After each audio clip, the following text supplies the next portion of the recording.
Hello everyone, and peace of Christ to all of you. Please invite your friends and let us have some good comedy time together today. Always I see Muslims in YouTube, Mohammedans, trying to refute the Christians, and I find the way the Mohammedan they try always to refute is based in a bully, the bully system. Like Mimi Hijab here want to refute Sajid, he bully Sajid, he bully. I mean, they bully each other. It's because their God is a bully, their prophet is a bully.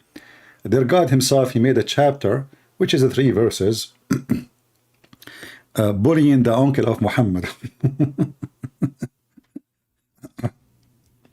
It's like two very, like a grandmother sitting in the morning, listening to some gossip, and all this Thai fashion gossip style. But today we will show you this kid, and actually I want people who download this video to cut it as many as you wish as short videos, so everybody will laugh at them, because actually when the Mohammedan they try to refute Christians, they refute themselves. If you remember when Lily Dawah, she said that God cannot be inside his creation, because if he is, he cannot be God. And then later, a few weeks after, he said God entered his creation. So this Mohammedan is no different. He is the same style. He do bully, and today we will laugh with him. This is the kid. Some of you I saw is saying like I'm going to talk about a bishop. No, I'm not going to talk about a bishop. But I saw this kid trying to refute that bishop supposedly. So I will go like the first video in the page. This is the first video. I just open it. And I will go by the videos one by one, and we will see how stupid Islam is. Be my witness. Let me open the first one. All right. I will adjust the screen size because this is a short video size, like a phone size.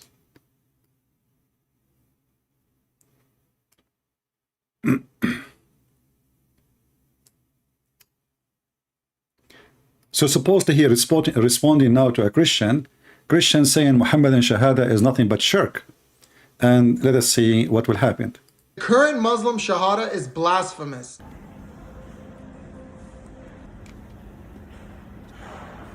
Take your time, bully boy. Isn't it you associate the name of Allah with the name of Muhammad? This is what Shahada is. And not only that, you say Allah and his messenger know best, which means you associate the knowledge of Allah with the knowledge of Muhammad. He did not like it. The current Muslim Shahada is blasphemous. What is your answer, potato?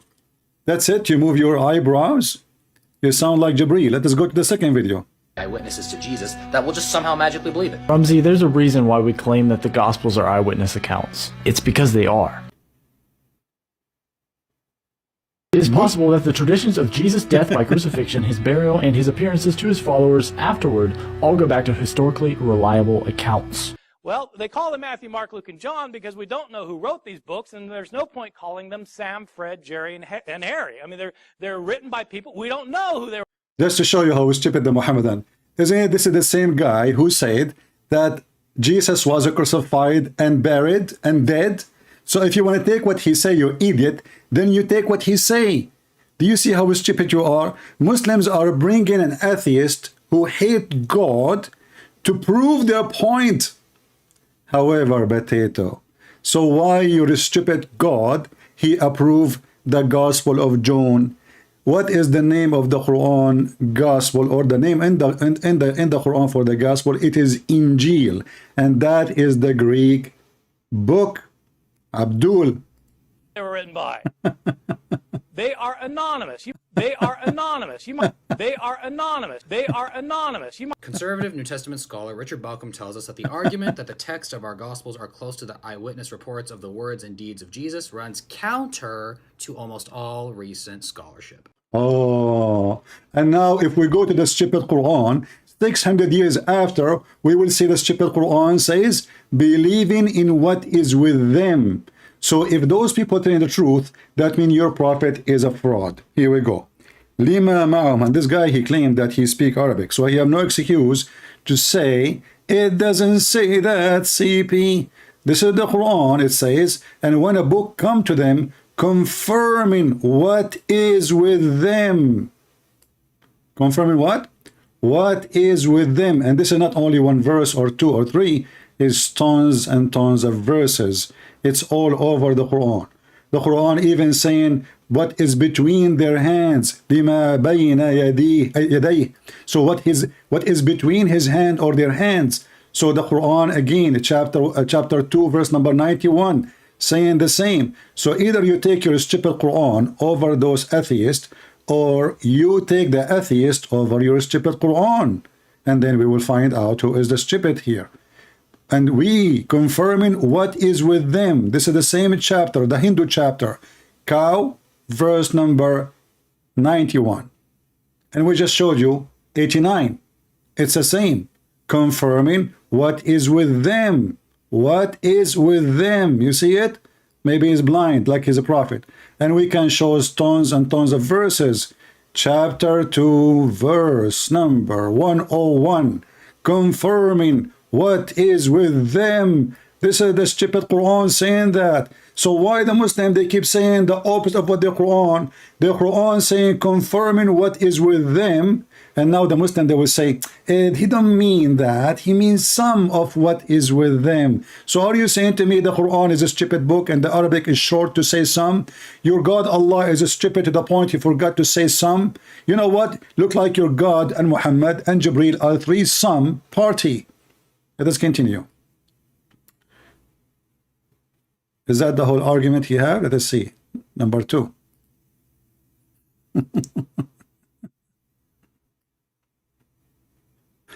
Let us continue, actually. See if you have anything. Deny it all you want, Jordan, but with 0 early manuscripts and 0 uninterrupted. 0 early manuscript. None of those will say, actually, this guy himself, Borat, he said, there's no book in the world have manuscript as the Bible. You are a scumbag like your prophet. Next video. Who was Zainab? Zainab was the former wife of Muhammad's adopted son, Zayd. Oh, hold on, before I go, do you have even a 0 manuscript of your Quran? When the Muslim, they found a page donated by a Christian, and that page goes back to before Islam, which means the ink itself is not the same age of the page. The leather itself is before the area of Islam. And the Muslim, they went so crazy. Until now, the Muslim, they don't have a single copy for the following books: the Quran, Al-Bukhari, Sahih Muslim, etc., which mean the most authentic resource of Islam. They don't have a book for it. In fact, if we go right now to any Quran, we will find the Muslim says in the first page, this Quran is according to, read it, رواية هذا المصحف كتب هذا المصحف الكريم وضبط على ما يوافق رواية حفص ابن سليمان according to Hafs, according to Asim, according to Abi Abdul Rahman al-Tabi'i, according to Ibn Habib al-Sulma, according to Uthman, according to Ali, according to Zayd, according to Ibn Ka'b, according to the Prophet. However, this is according to, there's no proof of it, not a single page. Not a single page. According to, and the first one according to is someone came 200 years after Muhammad. Now let's continue. Who was Zainab? Zainab was the former wife of Muhammad's adopted son, Zayd. Now look, I know usually the guy with the PhD is teaching the undergrad, but unfortunately for today, I think we're going to have to flip that script. Observe. One day, when Muhammad went to visit his adopted son Zayd, he was greeted by Zayd's wife, Zainab, who was wearing very little clothing. What happened next? Nothing, actually, because the narration you're relying upon in Tariq al-Tabari is narrated by Muhammad ibn Umar al-Waqidi. Question, who was al-Waqidi? Oh, that's right, a well-known liar and fabricator. Now you see, David, that was... So guys, the Muslim, they are saying to us that this is according to fabricator. The Muslim, they fabricated stories about their prophet. The Muslims, they fabricated stories about their prophet. Al-Waqidi is a fabricator. If we go right now and read the tafsir of Al-Qurtubi, Is Al-Qurtubi taking Al-Waqidi and he's a fabricator too?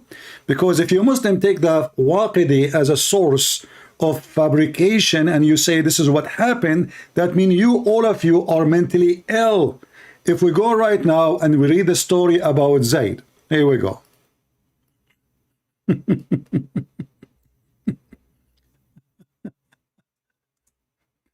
Anyone, guys, listen. They are not only they bully you, they will bully each other. Al-Waqidi is a Muslim.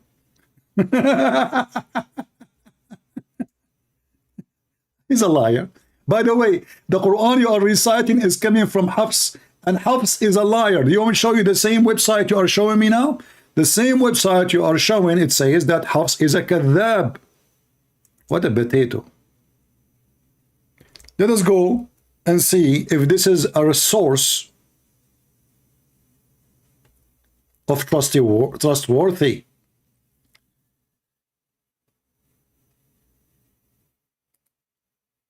This is the official government website of the Kingdom of Jordan. Now we can show you the one for Saudi Arabia. You will see the interpretation, and nobody in the interpretation saying it is a lie. So it is you who try to defend the honor of somebody who have no honor by saying it is a lie. Let us see who is the one reporting the story. By the way, if you don't like it here, we can find in different website. Hold on, forget about this one. Maybe this one is not good for you. Let us see if we can open the Saudi government website. All of those is Al-Qurtubi anyway, you know, Al-Qurtubi. Let me find the Saudi government.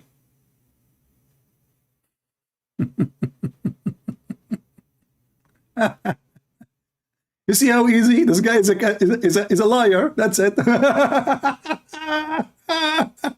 We solved the problem.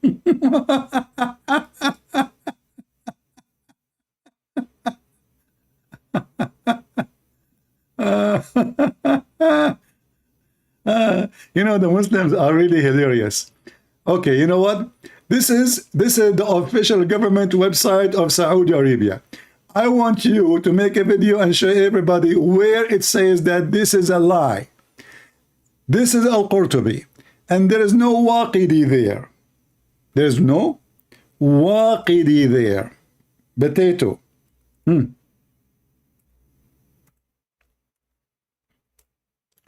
I just searched for the name Al-Waqidi in the page, and I found 0 Waqidi.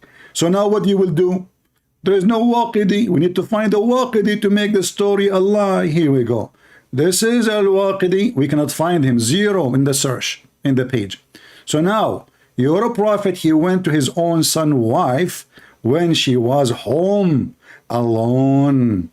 And he was before screaming that Zayd is my son, and I am from him, and he is from me.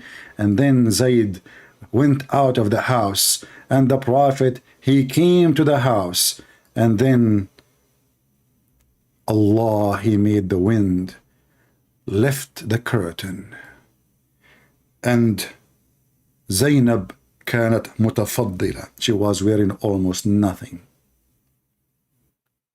متفضلة, brother. Let's see together what it says here. And not only that, by the way, it says here there is 16 privilege for Muhammad. One of them, if the prophet, his eyes fall into a woman, her husband must divorce her immediately. And this can be found as number, I think, 10. Let us see. Yeah, brother, this is Al-Waqidi, you know, yeah, Al-Waqidi, okay. Let us see.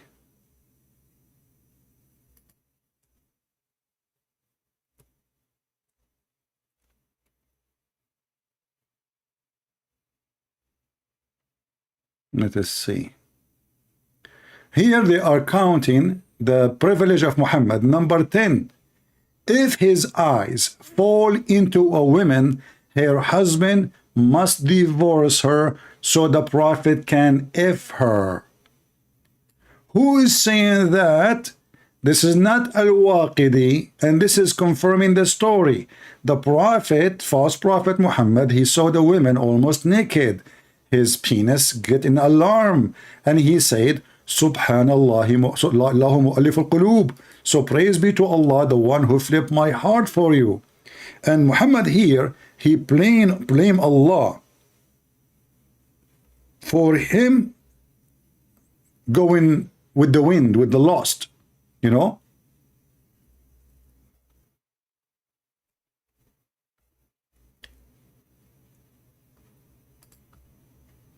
Let us use the translation, Google translation. Translate.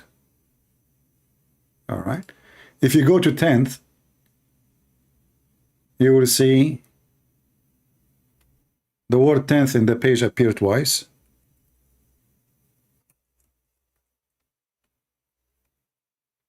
All right. Not the first one, the second one. If his sight fall on a woman, her husband must divorce her so the Prophet can F her, not to marry her. The word nikah mean to F. So Al-Waqidi is a kadhab, Al-Qurtubi is a kadhab, Ibn al-Arabi is a kadhab. I mean, all of you Muslims are a kadhab. And actually, this is what we are making the video now, to show that all of you are a bunch of kadhab, because this is all approved by you Muslims, and you will notice nobody opposing this. Nobody saying no. And you will see the privilege, all of them about sex and money, sex and money, sex and money. All the privilege of Muhammad. All the privilege.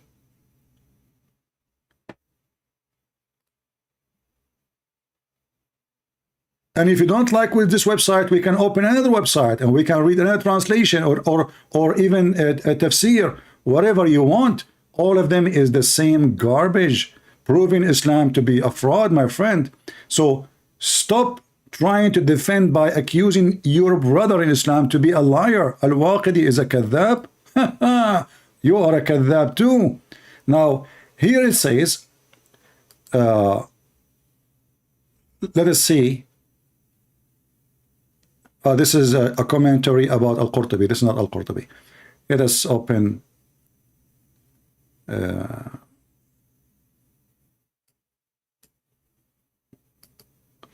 And they are describing even how Allah left the curtain by the wind.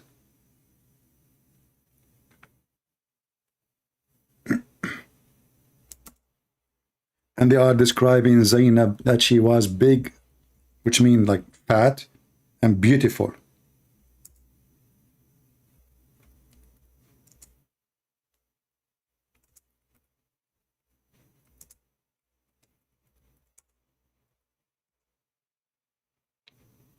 Here we go. How Zainab she look like? Let us see. Why Muhammad he like her? Because she was so big. And you know, those Arab are obsessed with women who they are huge in size, because they believe that the one she is skinny, she is sick, she have something wrong with her. So if we go down here, we will see it says that Zainab كانت بيضاء جسيمة من أتم نساء قريش فهويها. So the Prophet, once he came, فأبصر زينب قائمة, he found Zainab standing, and she was so white, big, huge, and beautiful, from the most perfect, beautiful women of Quraysh. So he has lust for her. And he said, Subhanallah, Muhammad making Allah is the reason for his lust against a married woman. She is a married woman to his own son in adoption, imagine. And he is flirting with her in the house. Where? In the house, not in the street, not in the house when the husband is not there. You see how trustworthy? Let me use the Google translation. And I will post the link for everybody so everybody can see it. Potato, Al-Waqidi is a liar. We solve the problem. You see how Muslim they can refute you in 2 seconds. Yeah. Al-Waqidi is a liar. Al-Qurtubi is a liar. Al-Tabari is a liar. Ibn Ishaq is a liar. Ibn Kathir is a liar. Everybody is a liar. The Prophet got busted.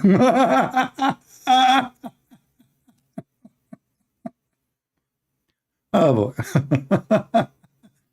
Let's see the translation here, if the translation will come correct.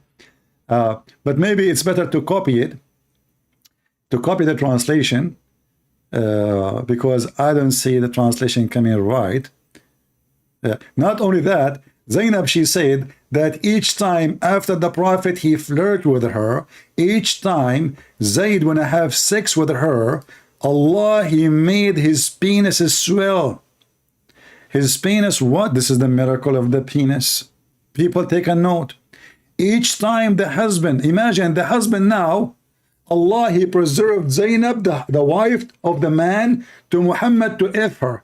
So each time the man wanna F, excuse my language, his wife, Allah, he made his penis swell. Al-Waqidi is a liar, but Al-Waqidi did not say that. This is here, this is here, this is... I mean, look, guys. I mean, you see, those Christians accusing the Prophet of lies. And Zainab, you know, when the Prophet went there, he put his head in the floor. He did not look at her ass. May Allah ask her.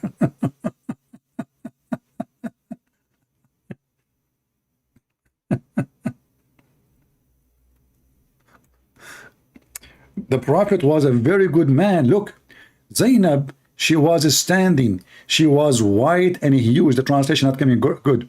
White and beautiful, from the most perfect women of Quraysh. Zainab, she heard Muhammad flirting, not a glorification. You know, Muhammad, he's saying, Subhanallah, Mu'allif al-Qulub, praise be to Allah, the one who made my heart. He is accusing his God that he is behind his fornication. Because Muhammad, he said in the hadith that fornication have many ways. Fornication of the eyes, fornication of the hands, fornication of the feet, and fornication of the penis or the vagina. Now Muhammad doing fornication in this moment with the eyes and the tongue. And he is accusing his God that he is behind that fornication. It is Al-Waqidi. Let us go to video number 2, 3, whatever it is. Let us zoom in. So guys, when you make those videos, you have to make them, try to make them shorter, you know, like cut them pieces, each topic alone. But you see how he solved the problem? Al-Waqidi is a liar. All Muslims are liars. Allah's messenger. Whenever you have that, those two words, there's this little Arabic inscription. Sallallahu alayhi wa sallam. Interesting. But Allah, the name of Allah, doesn't get that. Did it ever occur to you that we don't say Sallallahu Alaihi Wasallam after Allah's name? Because Allah's name is in that very sentence. I mean, you hit the guy in the belly, in the belly button. Look at this look. Then Allah name in that very sentence. Abdul, he's asking you, why you don't add something to glorify your God after his name, but you add something after Muhammad's name to glorify Muhammad? Which one is more important? The smart you said that Allah name come after Muhammad, which means Muhammad is first and Allah is second, and Allah is just a decoration to make Muhammad more sexy, and you know it. Do you see how stupid you are? You just confirm what he is saying. He is asking you, how come you glorify Muhammad by saying that Allah and the angels are praying, not send the blessing? Because all Muslims, they say, let us see if he will say that or not. Hold on. Oh, you didn't notice? Listen carefully. Listen carefully. Sallallahu alayhi wa sallam. Salah mean pray. Allah, he pray on Muhammad. Why? Who is the God? And Allah, he pray to who? And if you say that mean a blessing, that will be more stupid, because the verse says, Allahu wa malaikatahu yusalluna ala nabi. Allah and the angels praying on the Prophet. Go watch the debate with David Wood and Mimi Hijab. Muhammad Hijabi agree that Allah he pray for, not to. Next. So academic, who defines what's normal and what's not normal? Who defines that? Who defines what's normal and what's not normal? Yeah. Basically, you define what's normal and what's not normal. So it's subjective. That's it. That's first of all a stupid answer from a Muslim, because according to Muslims, it is not you who define what is normal or not. It is Muhammad, because you are a slave of Muhammad. So if Muhammad he say you drink camel urine, you drink it. But all of us we knew that drinking camel urine is nothing but eating shit. Shit have two forms. One is a liquid and one is a solid. You Muslim drink the liquid shit and you make it normal because Muhammad says so. So it is not you who define. You are just a slave, like a tail behind a dog. You don't decide where to go. The dog go, the tail follow. Yeah, smart. Now, so now am I? This is This stupid. verse was revealed regarding the stoning of adulterers. Nothing you said about the context of that verse undercuts my original point. I'll gladly break it down for you. Break The it. Jews at the time had an issue, so instead of using their own scripture, they decided to go to Muhammad, peace be upon him, to solve the issue for them. So the Quran, when describing this, says, "Why do they come to you for judgment when they already have the Torah containing Allah's judgment?" Think of it this way. Imagine I was to ask a Christian for some advice, and the Christian would respond with, "Why are you coming to me when you have the Quran containing Allah's judgment?" Would we then understand that Christian to be saying that the Quran is reliable? And That's a good one. And this is why you will not find a Christian saying that to you. And now you got your prophet busted, because in the Quran, Allah said to Muhammad, if you have a doubt about what we sent to thee, go and ask Christian Prince. Based on what you said, it is stupid to say to somebody, go and check your book, and his book supposedly it's not valid, and this is what he is saying to you. And now we find that Muhammad himself was advised by the funny Allah, Aka Muhammad, if you have a doubt about what we sent to you, go and ask the people of the Torah and the Gospel, chapter 10, verse number 94. And now, what you will say? Continue. Different one. You look like funny, you know? in fact, I'll use you as an example, because you yourself in your own video said, Allah says to Muhammad regarding the Jews, hold on, did you just say Allah says to Muhammad? Are you now admitting that the Prophet Muhammad received revelation from Allah? Oh, I got you. Are you admitting that the Prophet refused revelation from Allah? He will go victory. Abdul, don't you know that Allah, his other name is Al-Waqidi for the Christians, which means he is a shaitan? So yeah, we admit that Muhammad received a revelation from Allah. I can prove it to you in 2 seconds. Isn't it your prophet, he said, that he received command from shaitan? And this is the hadith. And don't tell me now Al-Waqidi saying this hadith. This is very accurate. I know, you will say to me Al-Waqidi now, the Al-Waqidi, anything now. Who is the one who command Muhammad? Shaitan, the devil. He command me not, but to do good. Do you see it? Maybe you do not know how to read, as you Muslim claim about Muhammad. Who command Muhammad to do good? Shaitan. But who is the devil who do command Muhammad good? I mean, have you ever heard of a shaitan? He is a good shaitan? Do you Muslims have a good shaitan and bad shaitan? Now he might say to you, oh, it says here, it says a genie. Abdul, here we go. The hadith, it says shaitan. Shaitan. Shaitan. Even the title of the chapter, it's about shaitan. So, good luck with that. You're a prophet, he received shaitan command. And command from shaitan, who is a Muslim shaitan. What the heck? Let's go back to the video. I mean, yeah. So today we will answer like as many we can of his funny videos, and you guys, you can cut them pieces.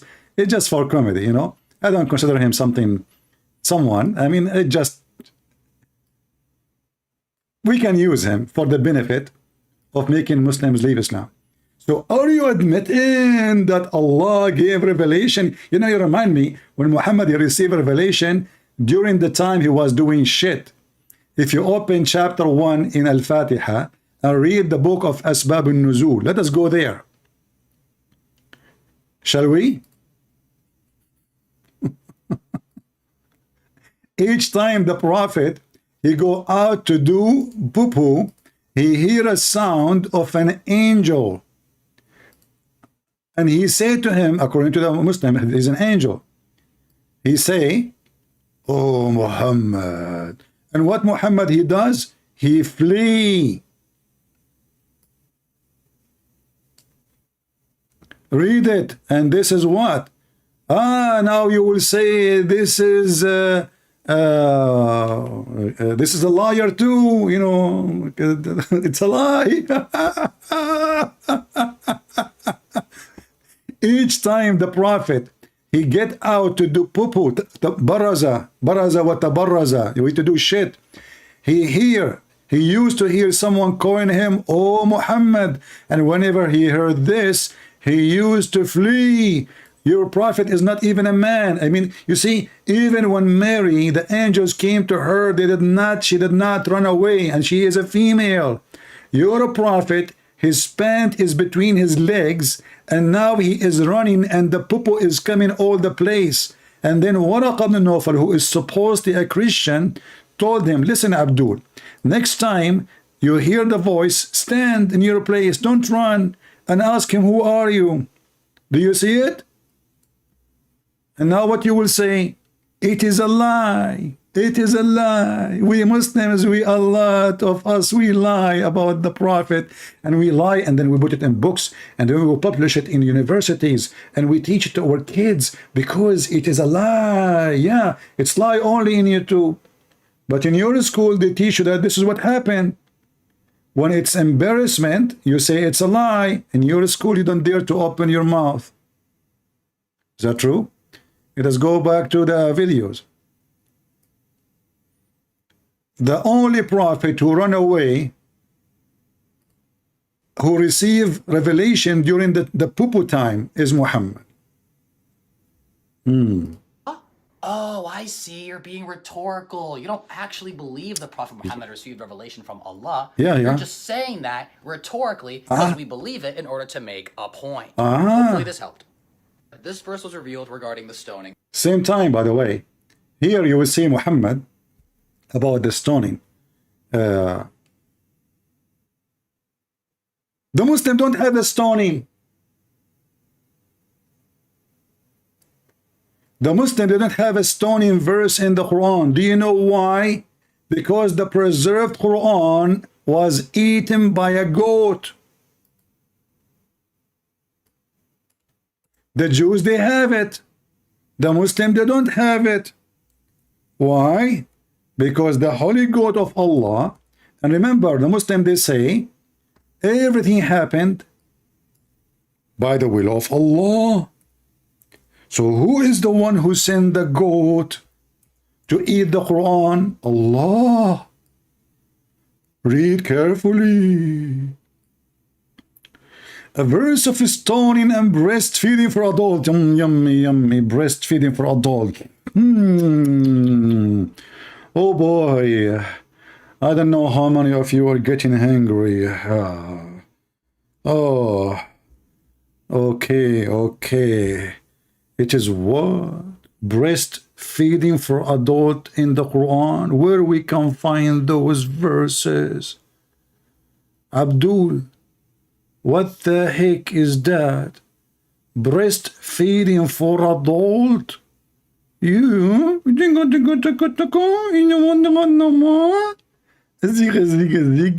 Yeah. Bad boy. So Allah, he wanna spoil the Muslims. So he told them, listen. This is a Muslim guy. He go and he found his neighbor sucking the boobs of his wife. She said to him, hold on. Okay, don't be stupid, you know. Okay, this is according to the Prophet, and today, you know, the Prophet, he said that, you know, like breastfeeding. This guy, he came, he says, can I do breastfeeding for you? As the Prophet said, peace be upon him. You know, I don't have much to pay you, by the way, but yeah, I mean, you go inside your house, you found your wife doing breastfeeding for adult, and this was in the Quran, but this is not our topic. Where is the stoning to death? Read with me carefully. And now don't tell me Al-Waqidi said, this is not Al-Waqidi, and this is Hassan, which means good. It says here, the verse of stoning and breastfeeding for adult 10 times was revealed, and the paper was under my pillow. And a time sheep entered and ate it. So now we have two things is missing in the Quran. So the question for the Muslim, the preserved Quran, who can recite for me the verses of a breastfeeding for adult 10 times? Listen, don't tell me the goat ate the Quran. I don't believe it. I believe that you Muslims is the one who ate it. You don't like it. It's an embarrassment. So you decide to eat it. And about goat eating Quran, I mean, it's possible, but did the goat eat your memory?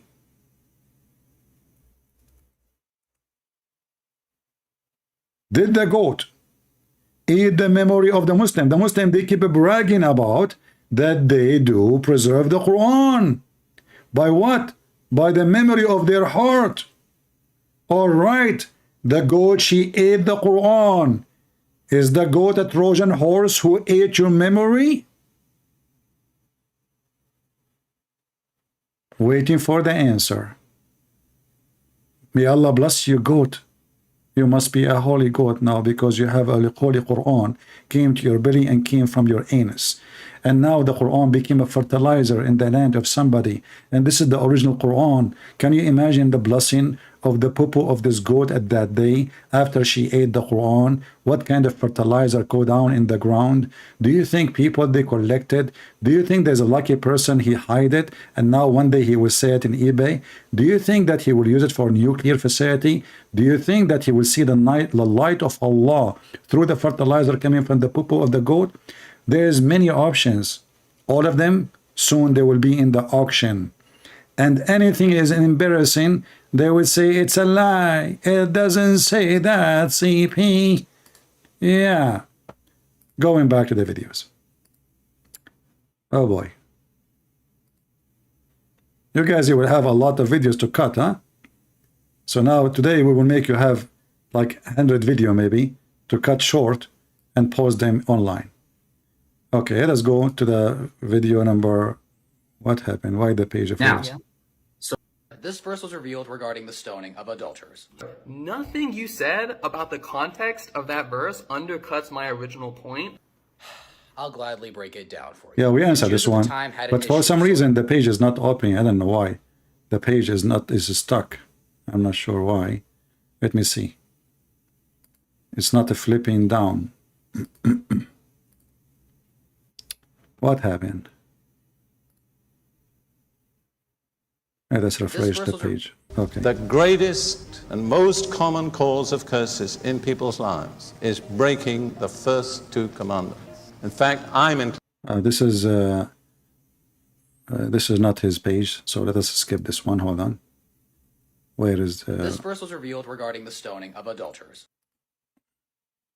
Many people don't truly appreciate the importance of marriage in maintaining a strong, healthy, pious society. We are trying to find his videos in his page. Let's go back. So we can answer them in order. This one, I think we skipped something. Now, did we skip? All right. He's playing the music. I don't want to play this one. What's wrong with this YouTube? Why it's stuck? This verse was revealed. Look like it's forcing me to watch a video before I can jump to the second video. That's stupid. You know, I can't even go down no more. Now, what the heck is that? And he's playing music like a monkey. Don't you know that the music is haram, you idiot? And you are playing music. Aidun Saeed. Playing drum.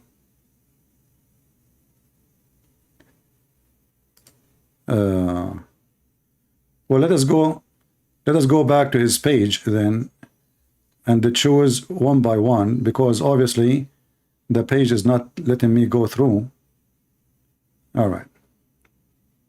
So let us go here by order from here. I have to go back and then video by video, because for some reason is not allowing me to skip to the second video. Okay, let us see. Did we answer this one? I don't know. Yeah, we answered this one. Okay, skip this one. We skip. Okay.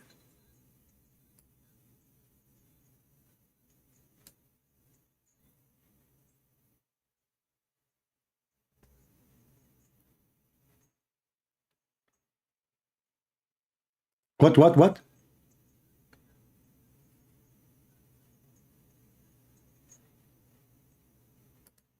We just showed you, you idiot, that in your Quran, it's approving the Torah. And not only that, your stupid prophet Muhammad himself, he took an oath on the Torah. Physically, he put the Torah under his hand, and he said, I believe in thee and the one who sent thee. So if the Torah, some or most of it changed, and then we have an idiot who his name is Muhammad, who do not even know how to read it.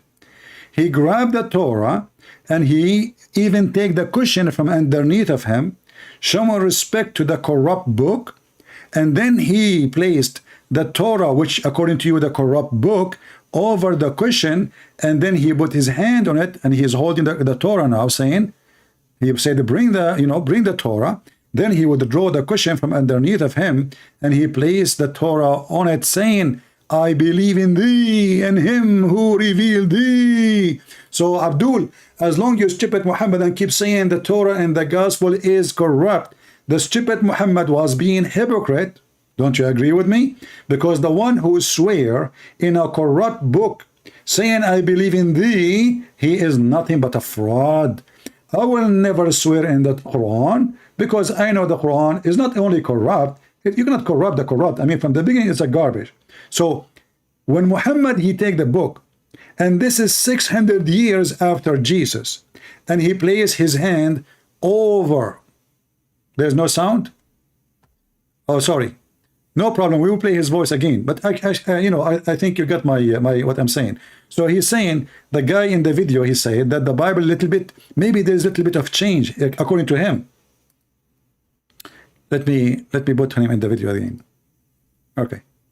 No problem. We play the video, the sound again. Take it easy, my friend. We will play it again. Here we go. The problem is, if you acknowledge that there was corruption of some sort, on what basis do you claim that the message is the same for the most part? Exactly. If you claim, but this is a claim, nobody can. You are the one who claim it, you stupid. A second ago, you played a video saying that you claim, but do you have a proof? What do? You go to an atheist to prove your claim. But in your Quran, it confirmed the book. It confirmed the book.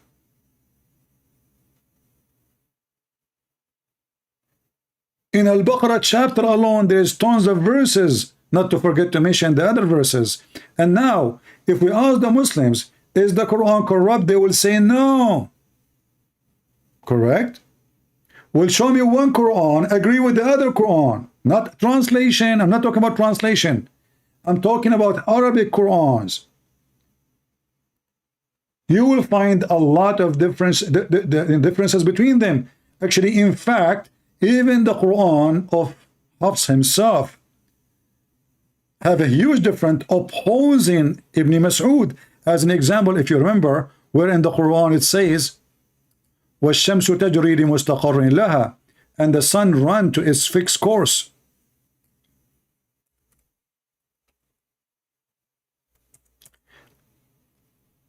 In the Mus'haf of Ibn Mas'ud, it says that the sun does not run to its fixed course.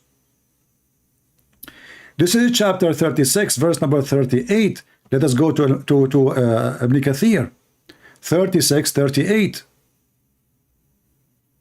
Laugh with me. the preserved Quran. How Ibn Masood say the opposite from Hafs? Because one of them is wrong. The sun run to its fixed course, and the other one saying no, the sun does not run to its fixed course. Which one? Both cannot be right. If you go down here, and this is again Ibn Kathir. This is Ibn Kathir. Read carefully with me and laugh at the preserved Quran. This is just one of billion example. وَالشَّمْسُ تَجْرِي لَا مُسْتَقَرَّ لَهَا. So the Quran here saying that the sun runs and there's no end station for it. And this is a translation. And the sun runs with no fixed course for a term. No fixed course for a term. Go up. Opposite. And the sun runs to its fixed course.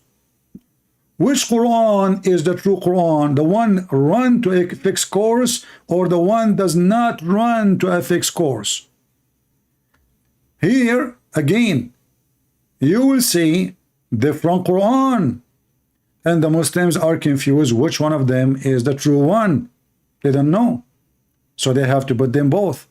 But they are opposing each other. There's a huge difference between somebody who go to sleep in the sentence, and the other sentence, somebody he don't go to sleep. So it cannot be the same. And when they say to you there is different reading, it's just a change of dialect. That's a lie. This is the opposite meaning. This is not a change of dialect.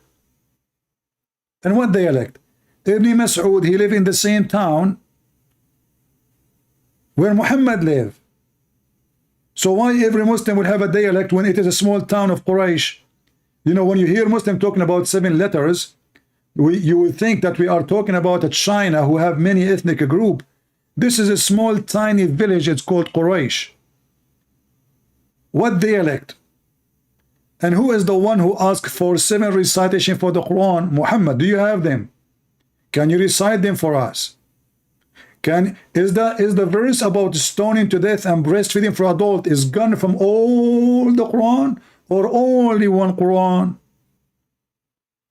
As you see, Quran is a very stupid book, and the Muslims, they cannot refute except by doing the bully. Let us continue and laugh more. I hope you guys have a good time laughing at those Muhammadan. Surah 5:43 through 44, Allah says to Muhammad regarding the Jews, but why do they come to you for judgment when they already have the Torah containing Allah's judgment, and then they turn away after all? Interesting. So Allah is saying that the Jews during Muhammad's time already have the Torah in their possession. This statement by Allah makes no sense if the Torah the Jews had was corrupt or not the actual Torah. Why would Allah be telling them to judge by the Torah if he knew it was corrupt? Or maybe Allah's wrong in this instance. Could be. Or maybe someone forgot to do their research. For those who are unaware, this verse was revealed regarding the stoning of adulterers. At the time of the Prophet, there we answer this one. Same time, stupid. Where it says this is regarding the stoning of adulterer. Same time, even if it's about the stoning of adulterer, even if it is, still, when you say to them, why you are coming to me, and when you have the Torah, he did not say to them, well, you have a verse about it in the Torah. He says, you have the Torah. Nowhere in the verse mentioning the stoning. You're an idiot. And we cannot even find the stoning word in the Quran. You're an idiot. Same time, your idiot God, according to this gentleman who got you busted, if Allah is a smart God and their book is full of garbage, now how the Jews, they will knew what he's talking about? If you are saying to me that this is about the verse of the stoning, well, you should have it too. You don't even have it. Same time, if Muhammad is saying to them, go back to your book, and their book is full of lies, and there's only one thing is true, why your prophet, he took an oath in the whole book. In the top of that, all of this, we mention many verses in the Quran, speaking about the Quran to be true, the Bible to be true. Thuma is then. So, Rumsey, why are you lying on here, man? Stop making bad. It's bad enough you hit like a girl, but... Yeah, you remind me of your prophet, how he hit when a man, he come to him and he said, can we, who is this woman with you? You know, who is this woman? He want to have sex with her. And then Aisha, she said to Muhammad, who is this man who says such a thing to you? He said to her, Ahmaqun muta'. He is a fool we have to obey, which means if he insists to have sex with you, you have to do it. He is a leader of a big tribe, and Muhammad, he have no match. He will kill him, he will eat him alive. Now, as long you are the man, and talking about beating by sandals, isn't it your stupid Quran saying that if somebody homosexual, all of you Muslims, you have to carry your sandals and beat the homosexual? This is the Quran. And now don't tell me it doesn't say that, CP. People will laugh at you. Okay? Yeah. We go to the Quran and we will find the following. It doesn't say that, CP. Does it? No, it does not. Yeah, Christians are crazy. And now he will bring me Al-Waqidi too, you know? Yeah. Here is you Muslims, as long you admitting that the one who used sandals to beat people is a female. This is you Muslims in the time of Muhammad practicing the women beating by sandals. Read carefully with me. Potato. When two of you, which mean two men, which is very popular between Muslim community to be homosexual, even Muhammad himself is a homosexual, and we can prove it so easy. It says here, the one who act as the people of Lut, act adultery or homosexuality, intercourse, punish them both with insult and beat them with sandals. So you are insulting the guy, saying the one who do this is an act of a woman, when this is your religion and this is your God, telling you Muslim, don't use sword, use sandals. Do you see it? And now what you will say, it doesn't say that, CP. And now we need to ask you, where is the punishment for homosexuality in the Quran? Zero. This is the only verse speaking about homosexuality. He will say to you, it's in the hadith. Muhammad later, he lived with the Jews, he learned from them, so he said, do as the Jews they do. But there's nowhere in the Quran it says, what is the punishment for homosexual? As you see, just heard them. And if you beat a homosexual with a sandal, he might get excited. Abdul, like your prophet. Let us back, go back.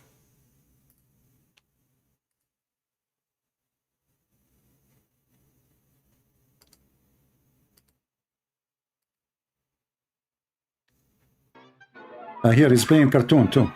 He's a kid, you know.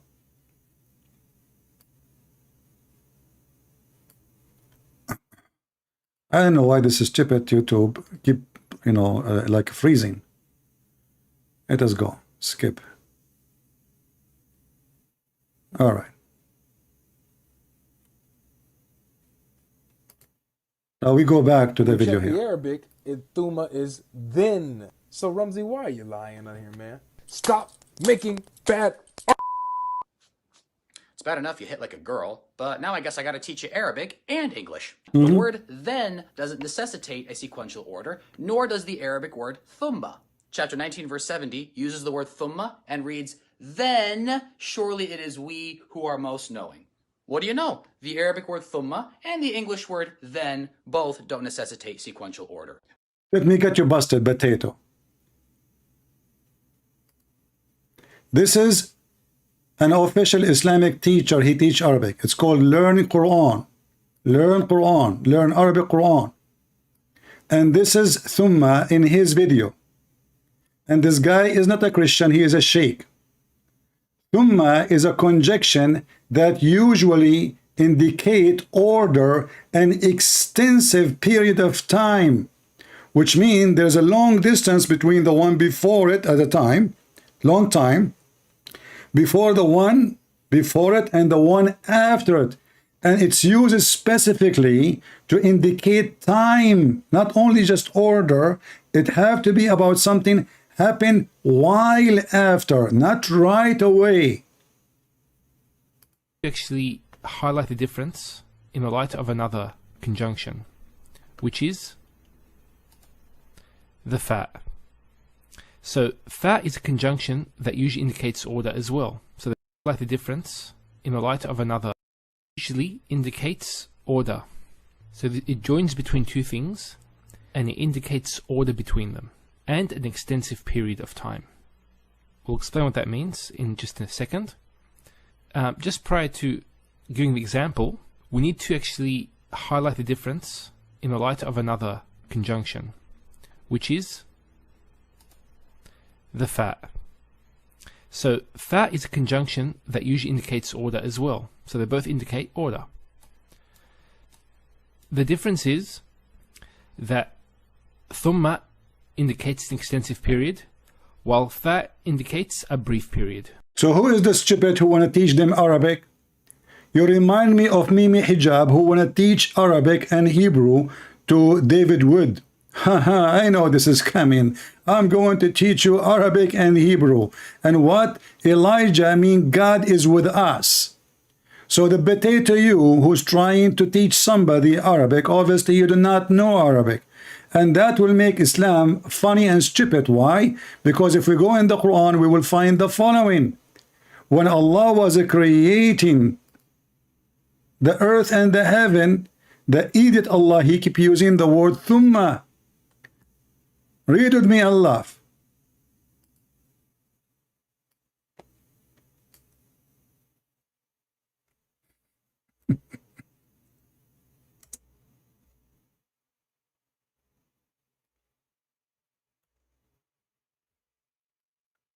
Let us see.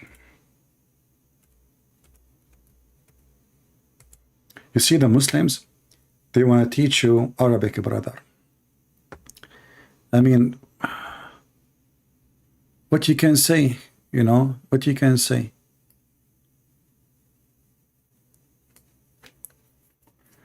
If you read in chapter 79, you will see one of the most hilarious, stupid God who already, you know, this is stupid God. He don't even remember what he said previously. And when we say the stupid God, we mean Muhammad. So according to the Quran, Allah, he built the sky, and then he left the sky up, and then he made the day and the night, and then after that, he spread the earth. However, if we ask this Abdul, which one Allah created first? The answer is the earth. So look what happened. Allah created the earth first.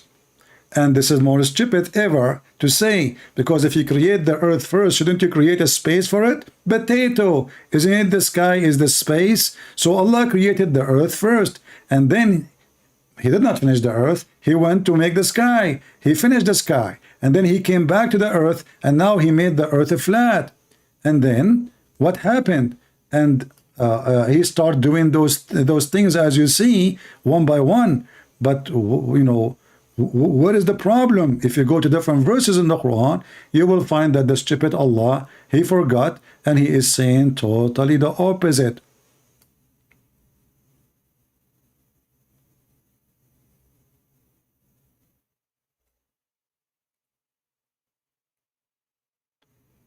Okay. Maybe we should go first to the cow chapter. Here, it confirmed that Allah, he created the earth first. Do you remember the Zakir Naik speaking about the Big Bang? Brother sister, the Quran mentioned the Big Bang, and the Big Bang is proven, and the Quran mentioned 1400 years ago. According to the Quran, the earth created first. What Big Bang, potato? The only Big Bang you got now, since Lady Dawah told you that the scientific miracles of the Quran is a fiction and it's a lie. He who created for you all that things on earth, moreover, he designed, comprehend the heaven. So look what happened. It says in this verse that he created everything on earth.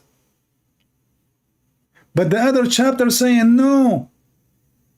He come back and he start walking in the earth and he put mountains. Here it says he created everything in the earth and then he went to the sky. There it says no.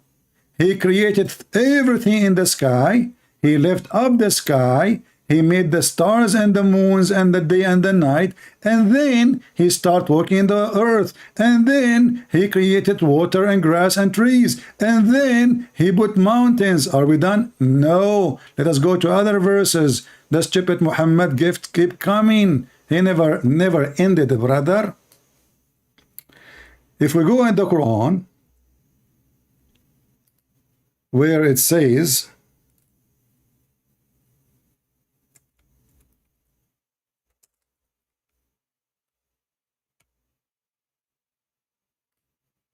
in chapter 41, verse number 9 and 10, and by the way, you can read from the beginning because the Quran have nothing to do with verses, they are not connected mostly. So here it says in chapter number 41, Allah, he created the earth in 2 days. He placed mountains in the top of it, and everything else in 4 days. And then he went to the sky, and then he made the sky finish, made the stars. But in the other chapter says the opposite. It says he went first. Look, read with me. Look, the stupid Muhammad. Look at the donkey. He created everything in the earth, and then he went to the sky. Chapter 2, verse number 29. Chapter 79, reading from verse number 27, he created the sky and he finished it, totally finished it. He made the day and the night, which mean the sun, everything in the sky is perfect now. And then after he made the day and the night, etc., then he started working in the earth. But we go to the other verse. Let us continue. Chapter 41, verse number 9 and 10, 11. You see, here it says, he made the earth in 2 days. He made everything in the top of the earth in 4 days.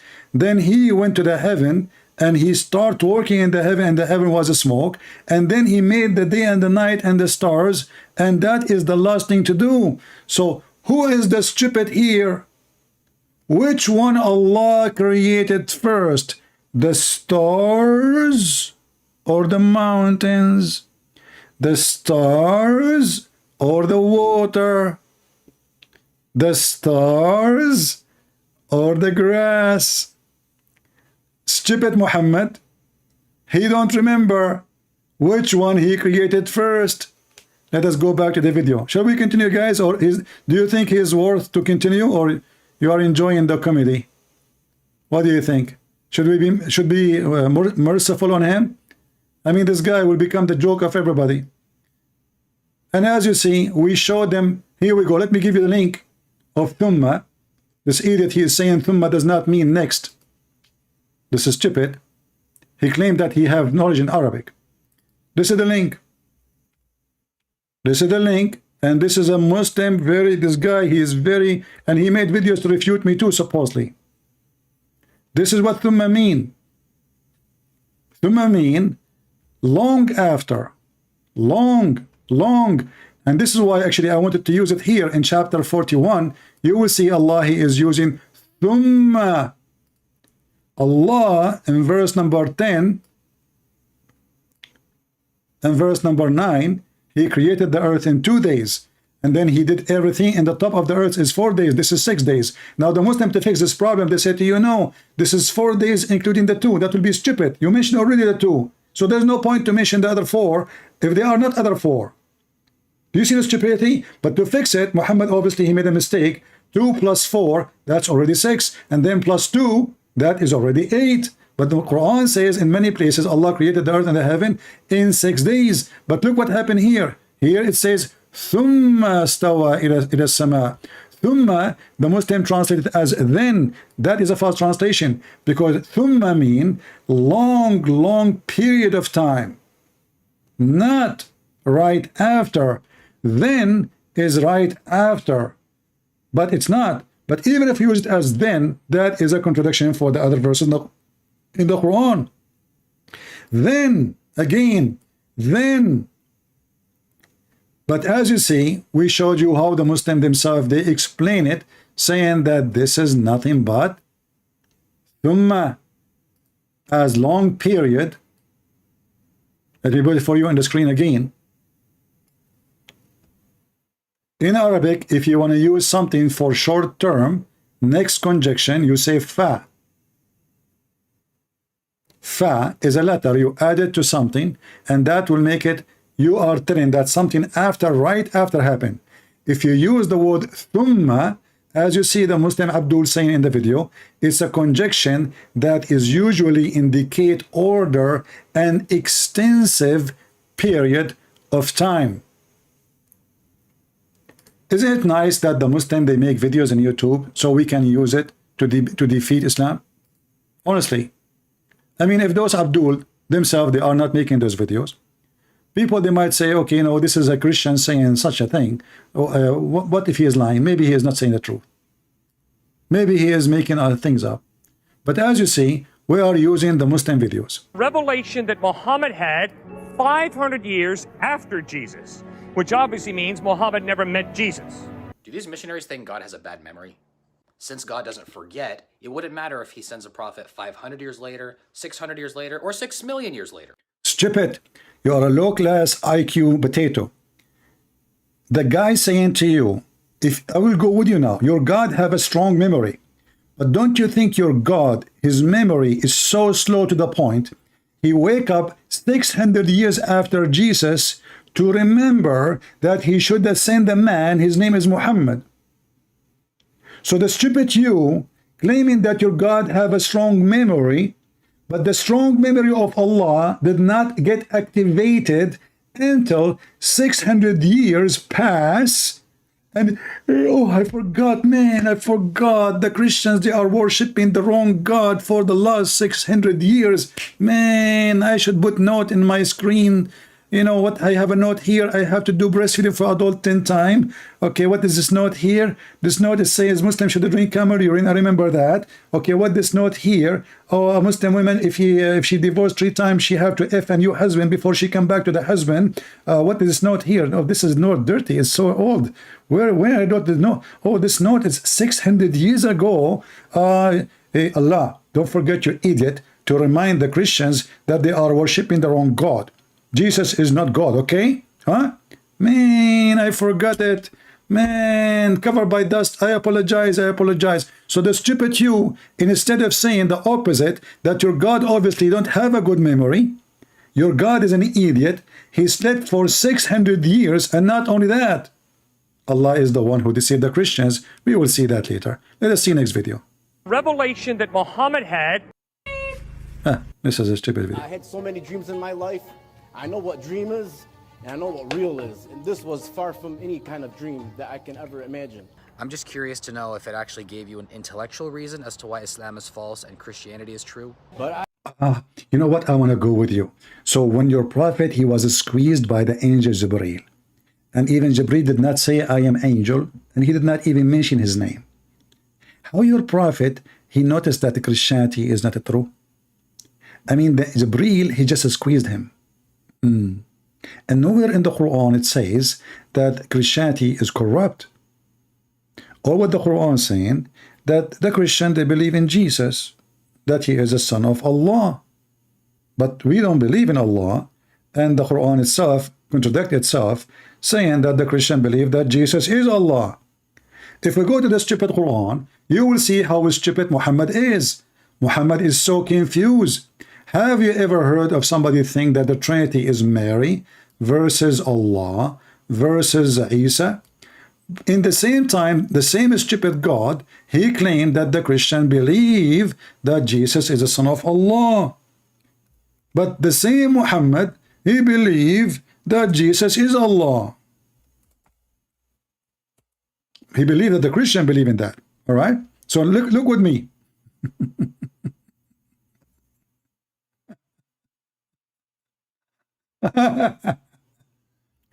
In chapter 5, verse number 17, it says, surely disbelieve those who say Allah is the Messiah. And now I want to ask everyone taking hashish from the Islamic religion, if the Christian believe that Allah is the Messiah, who is the Son?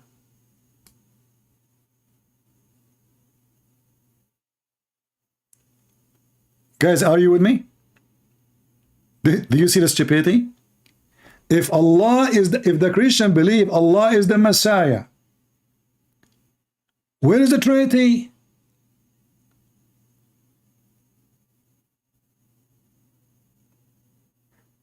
The Christian, they don't believe that the Messiah is the Father. Neither they believe that the Father is the Messiah. So when the stupid Muhammad, he say that the Christian believe that Allah is the Messiah, if we assume he is the Father, which is not true, but it is for the sake of discussion, if he is, then the Trinity is not there. That means the Christian, they believe in one person, one God. In other verse, the stupid Muhammad, he say that the Christian believe that the Messiah is a son of Allah, and the Jewish believe that Uzayr is a son of Allah. Chapter 3, verse number 90. But those two verses cannot be true, because first of all, we cannot find in the whole Torah where the Jews worship a man, his name is Uzayr. Not as Muslims they say, it's a claim. Can you show me one place? Can you show me one book? The Jews, they say that? No, never. It's a lie. The Jews call Uzayr the son of Allah, and the Christian, they call Christ the son of Allah. But in the other verse, the stupid Muhammad saying the Christian believe that Christ is Allah. So how he can be Allah and he is his son in the same time? Obviously, Muhammad is an idiot. He don't understand not nada about Christianity. The Christian don't believe that the Son is the Father, neither they believe that the Father is the Son. We don't. This is why we call it the Trinity. So when Muhammad, he says the Christian believe that the Messiah is Allah, then we need to ask him, who is the second person in the Trinity and who is the third person?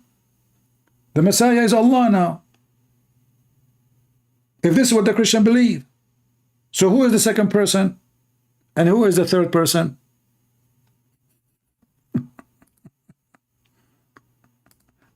What a drama. You know, in China they say he left as a donkey, he never came back as a horse. And there is a reason for that, my friend. However, this guy here, by the way, this is, I do not know who is this person, but obviously he is a Muslim who is, he saw a miracle, according to him, and the Muslims are very upset. He left Islam. He left Islam because he saw. أشهد أن لا إله إلا الله أشهد أن محمد رسول الله الله أكبر الله أكبر الله أكبر. I said it like 8 times screaming, and my soul told me, you're wrong, it's not true. Sounds cool and all, except it's missing the part where either Jesus or some kind of angel comes along. Yeah, which one? Which one? Which one? Hey, Abdul, who is the one who came to Muhammad first time? What about the second time when he was doing shit? What about the first time ever when Khadija, she did striptease? You see, why you don't tell this guy? Let us find out if he is seeing God or an angel or something truthful. By what? By asking him to do what Khadija did to Muhammad. What Khadija did to Muhammad, brother? She told her husband, when you see this angel next time, tell me. Tell me. He told her, I see him. I see him. And then Khadija, she asked Muhammad to sit in the top of her left thigh. She said to him, still you see him? He said, yes. And then she asked him to sit in the other thigh. She said, still you see him? He said, yes. And then she asked him to sit in the top of her, and she took off her clothing. And she said to him, do you see him? He said, no. She said, the praise be to Allah. It is an angel. This is not a Satan. As long you are questioning what he saw, how come you are not questioning somebody? He proved that he is a prophet by striptease act. This is a Sirah Nabawiyya Ibn Hisham, volume number 1, page number 239. And this is the chapter name, Imtihanu Khadija Burhanul Wahi. Khadija is examining the inspiration came to Muhammad. How? By showing her legs and her thigh and her panties and her nipples. And all of this, the angel is still watching. But when the prophet, she told him to sit in the top of her, and the angel, he understood. Now it's time for boom boom, because the angel is so shy, brother. He left. And now Khadija, she said to Muhammad do not know. Muhammad himself, he is the prophet. Imagine, Khadija, he is a woman, and they are half a brain in Islam. She is the one who confirmed to Muhammad by her panties and her ass and her vagina that this must be an angel. Muhammad, he said, how?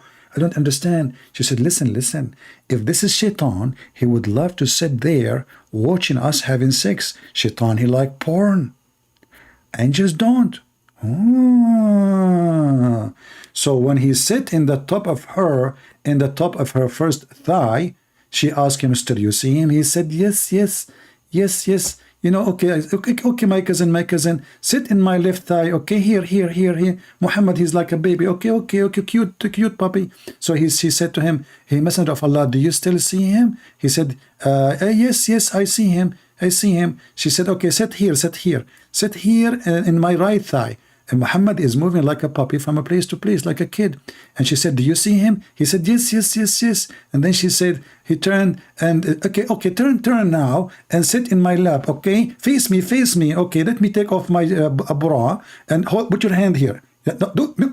Not here. Muhammad, I told you. Not now. Just wait. One by one.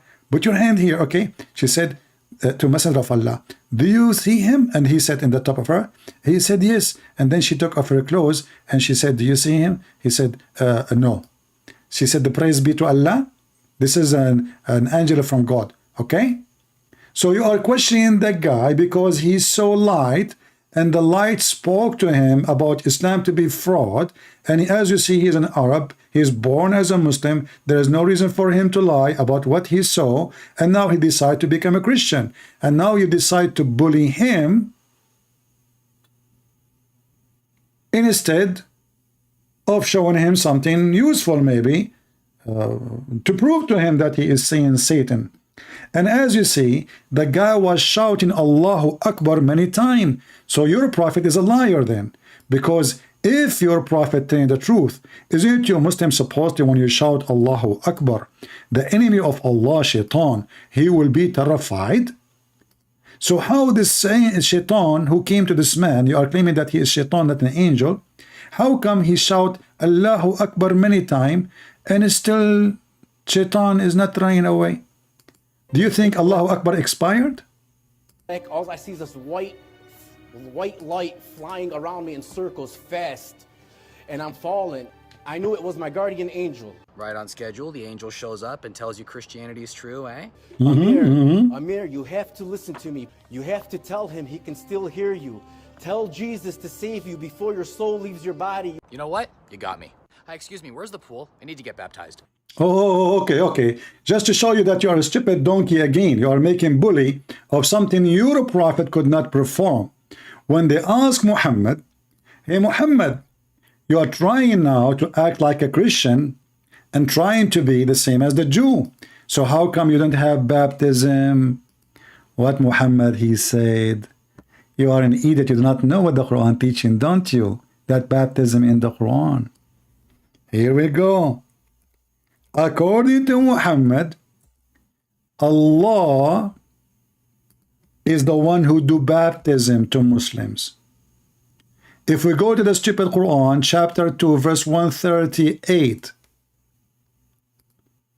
just to show you that those idiots, they are kids, they do not know their religion. Chapter 2, verse number 138, it says that Allah is the best to do baptism. Who is the one best to do baptism? Allah.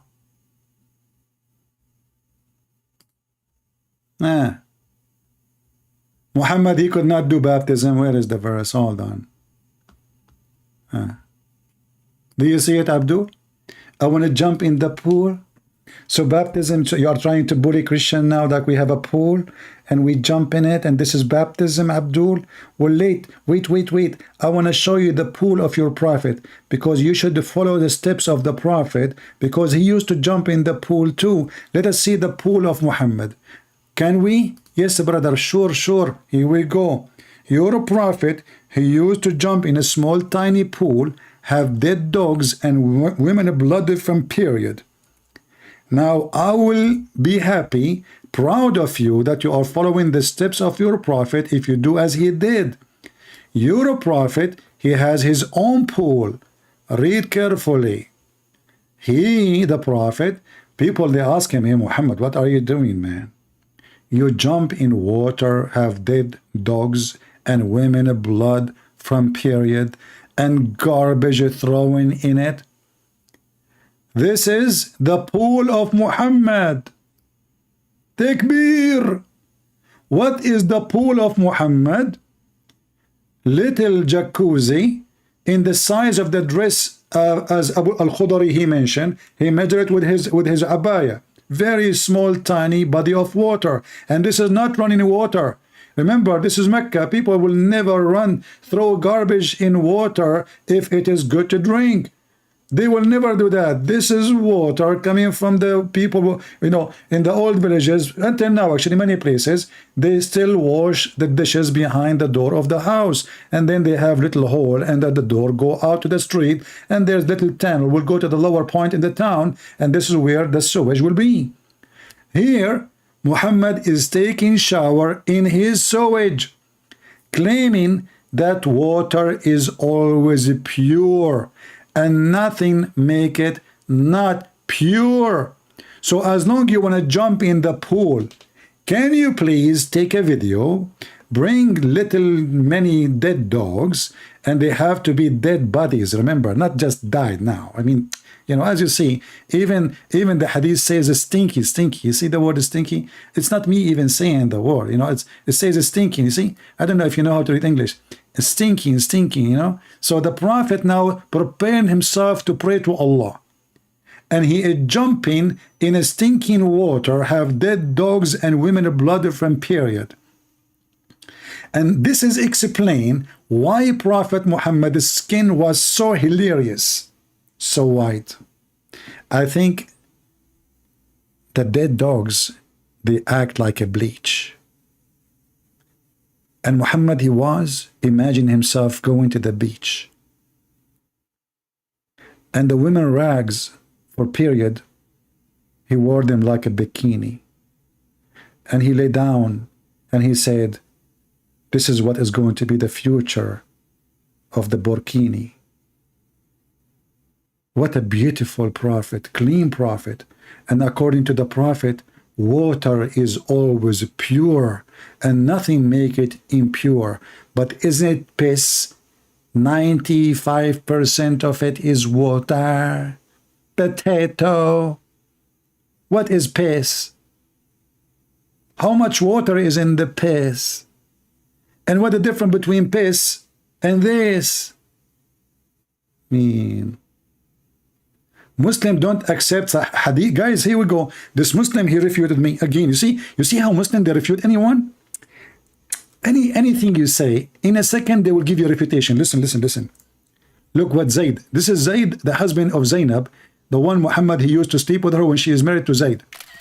You must be proud to be Zayd, my friend, and your father, even your wife. Muslim, don't accept hadith.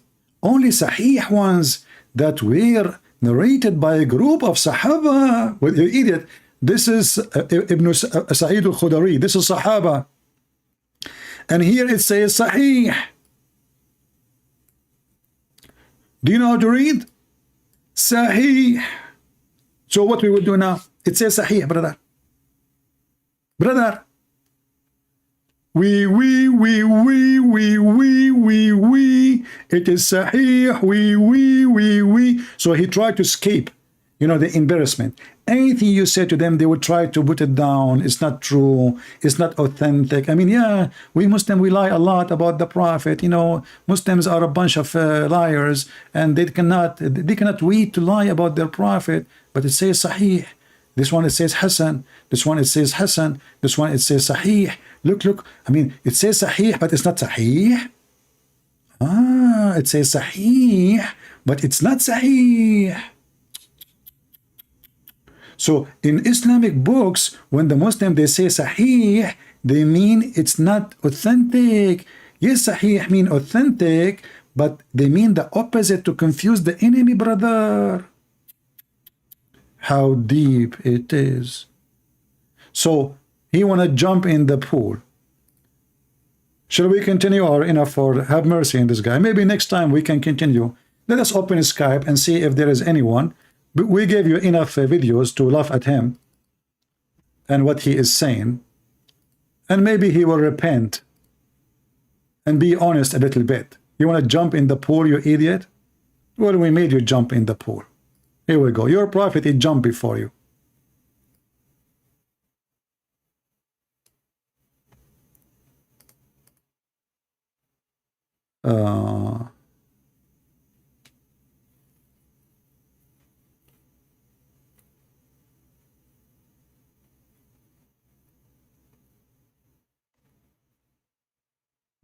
All right. Do we have any Muhammadan?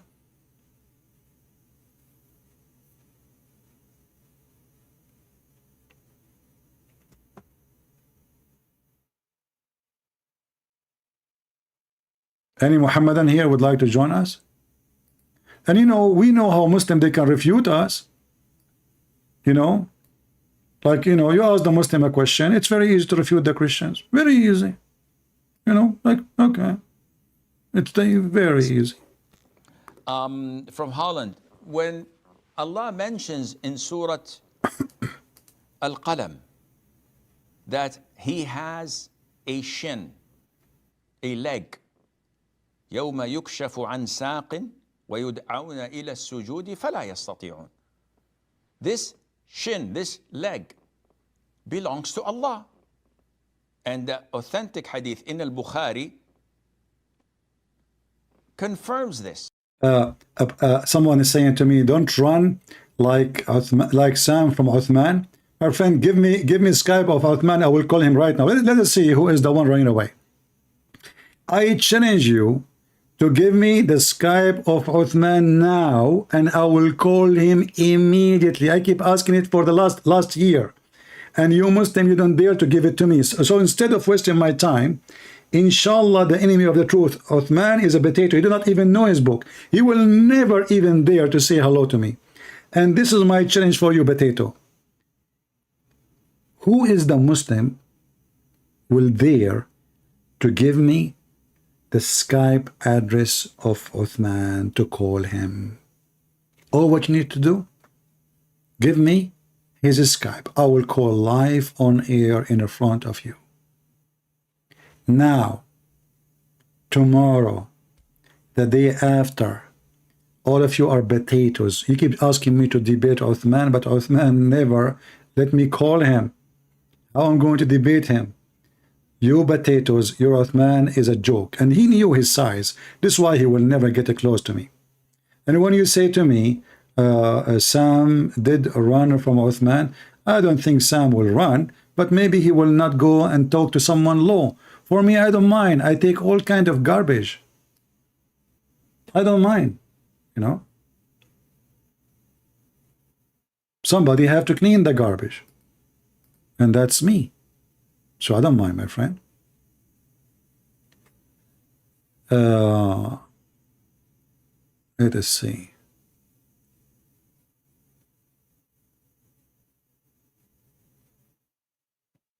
This guy is calling me Kalb. Let us call this Abdul and see what they want.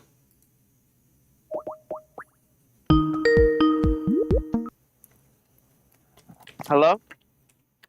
Hello, my friend. Do you have a Skype of Uthman? I'm here to defend Islam. No, you said to me that Uthman, people are running away from Uthman. Do you have his Skype so I can call him right now? No, my little son. Why you don't have a Skype of Uthman? He don't give it to you? Uthman? Why? No, I saw Sam Shimon run from Uthman. Oh, I don't know. I don't know about Sam Shamoun, but you see who is the one running away right now? Why you don't call Uthman? Why you don't call Uthman right away? Why don't you debate me? Why don't you debate me? Okay, but you are the one who said to me, Uthman. It's you who said to me in the text, Uthman is the hero. If Uthman is your hero, I can crush him between my two fingers. That's mean you are nobody. So go fly out to California. Huh? Fly to California. I'm not going to fly. I mean, you see, my friend, I have a rat in the garage. I'm not willing to go to the garage to kill the rat. So the rat, it's going to die sooner or later because I put poison there.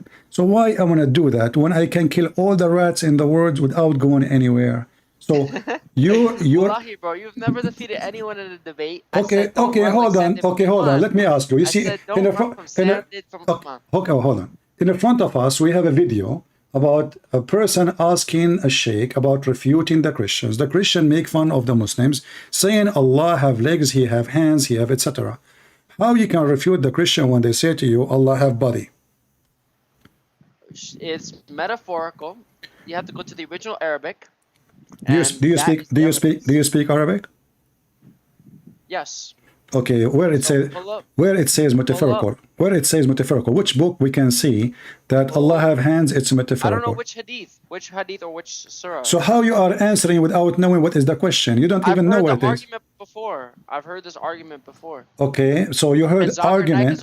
Okay, who is the one who said to you, okay, let me ask you, did Uthman, your hero, say that Allah's hands are metaphorical, or he said they are real? I don't know, but Zakir Naik said that this is metaphorical. What if I show you a video from Zakir Naik saying this is not metaphorical? Why you are lying? Show me it. I'll admit if I'm wrong, but okay, no, you will not admit. You admit you are a liar, because you said that you saw a video from Zakir Naik saying it's metaphorical. Okay, can you give me the video title of Zakir Naik saying that, and I will find the video of Zakir Naik saying the opposite, because if this is true, that means Zakir Naik refuting Zakir Naik, correct? Yeah. Okay, give me the title of Zakir Naik saying that this is metaphorical, and I will find the video of Zakir Naik saying no, this is not metaphorical. Okay, I have the video. All right, give me the title, please. Send you it. Here, I sent you the link. No, I don't open links. Just give me the title is "What does it mean Allah have hands?" Question mark. Okay. All right. So this is the video you are talking about. Look at the screen, right? Yeah. All right. What does it mean Allah has hands? Correct. 7 years ago, have 5.4 view. Correct. Yes. And this is a video 13 years ago. Correct. No, 7 years ago. No, I mean, there's other video of him posted. They are the same age, actually, but this is the age of the video. But anyway, this is the video you are mentioning. Let us see what it says. Remember, you are saying this metaphorical, right? So we should hear that. Yes. All right, go ahead. I will play the video. Maybe you will not be able to hear it, but give me, when I'm done playing, it's just 2 minutes. We will play it, and I will be back to you. Dr. Brother Zakir Naik, my question is regarding the form of Allah. Surah number 39, Zumar, verse 67. The translation says that, and on the day of resurrection, the whole of the earth will be grasped by His hand, and the heavens will be rolled up in His right hand. There is also an hadith in support of this, Sahih al-Bukhari, volume 6, hadith number 336. Can we just imagine some form of Allah? The sister asked a question and Surah Al-Zumur, it says, she's correct, Quran does say that on the day of judgment, the direction Allah subhanahu wa ta'ala will hold all the creation, and various verses in the Quran, etc. But if you heard my talk, sister, I gave you the key word. The key to this concept is Surah Ashura, chapter 42, verse number 11, which says, Laisa kamislihi shay. There is nothing whatever like Him. So if Quran says Allah has hands, people ask me that if Quran says Allah holds the sky, what do you mean He holds like that? If I say I am holding my family together, do you mean to the 24 hours I am with my wife and my child? I'm not holding my wife and child always, yet I'm holding them, but I'm not holding them like that. These are words used. And whenever, as I said, if Quran says Allah sees and hears, that Allah is here like us. He hears. How He hears? Allahu Alam. Allah knows. He has a hand, but not like yours and mine. Did you hear it? He has a hand. They are not metaphorical. In the minute 138, 1 minute 30 seconds, he said, Allah has a hand, but is it like our hand? No. Exactly. Okay, No one is like but you said it's metaphorical. You said it's metaphorical. No, it's not metaphorical. It is not metaphorical. Allah has hands. Allah have a face. Listen, here we go. I will play for you the other sheikh too. And actually, I will play for you Zakir Naik himself, saying clearly that yes, he have hands. More clear. Go ahead, listen. And there is a saying that on the last day, on the day of Qiyamah, everybody will witness seeing Allah. So how do we refute that allegation?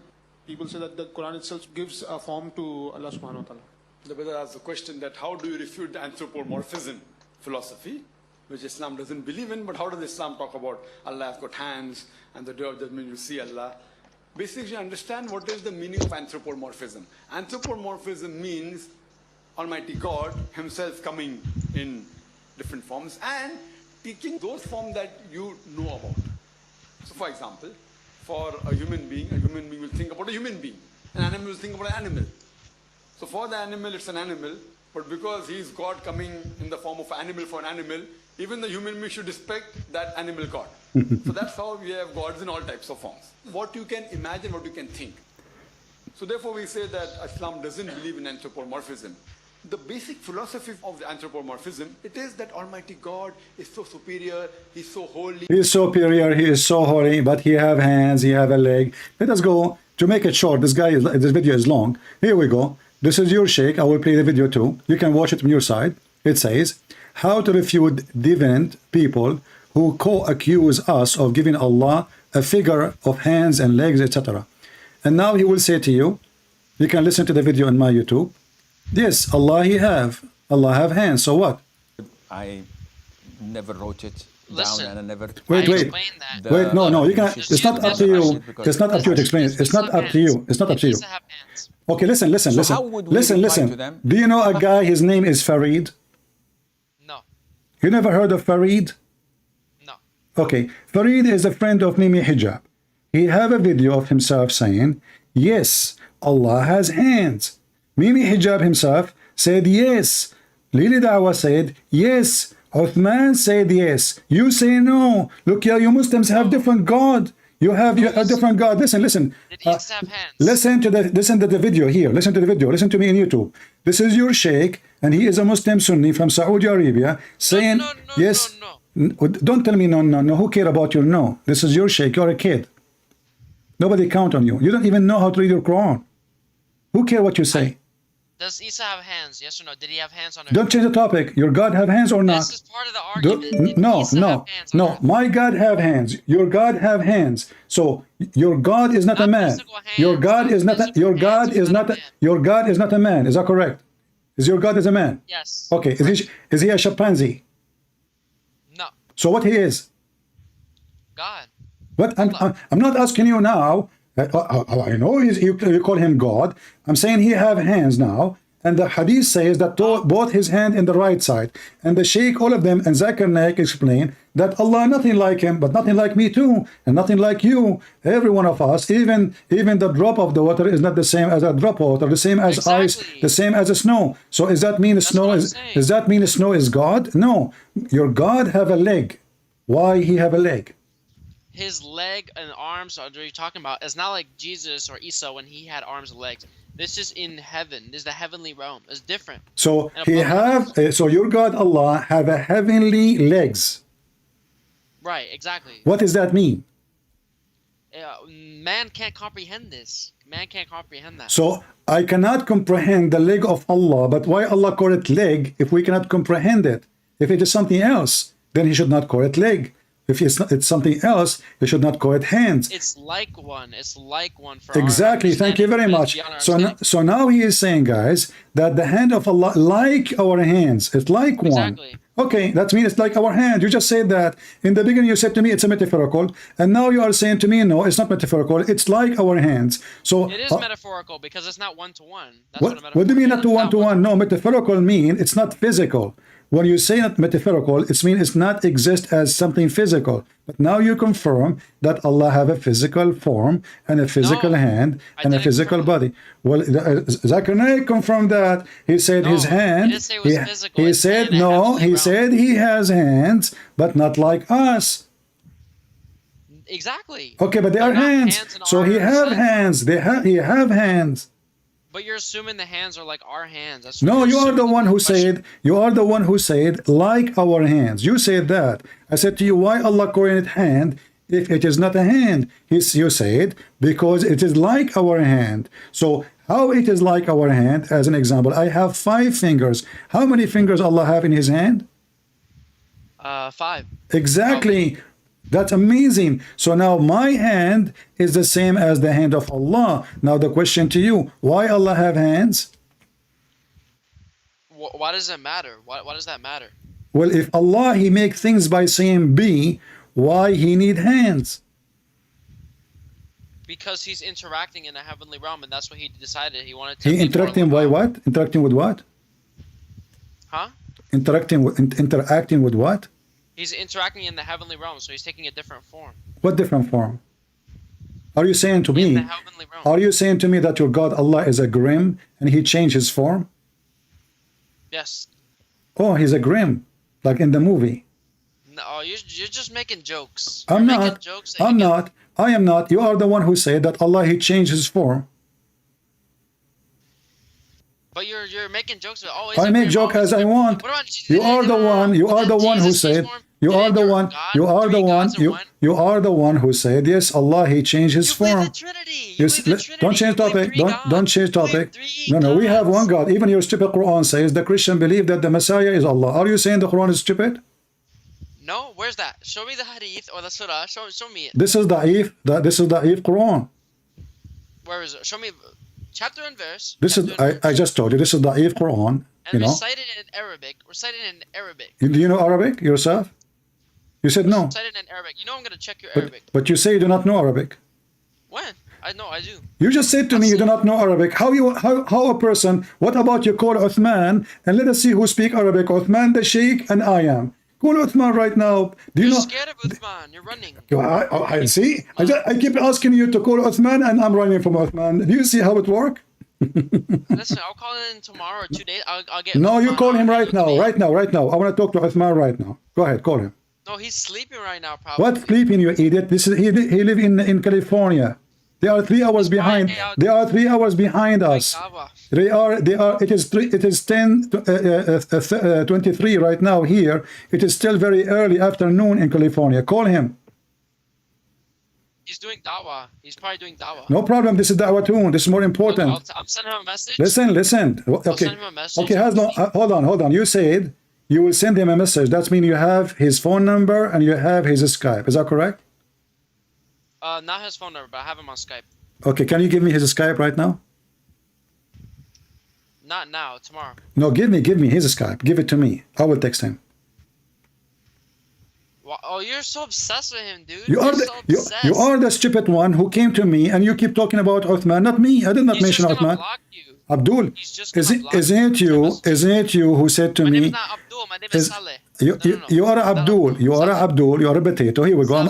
I challenge you. Listen, you came to me. You said that Sam he ran away from Uthman, which is funny to say. Yes. And okay, let us see who is running from who. Let us see who is running from who.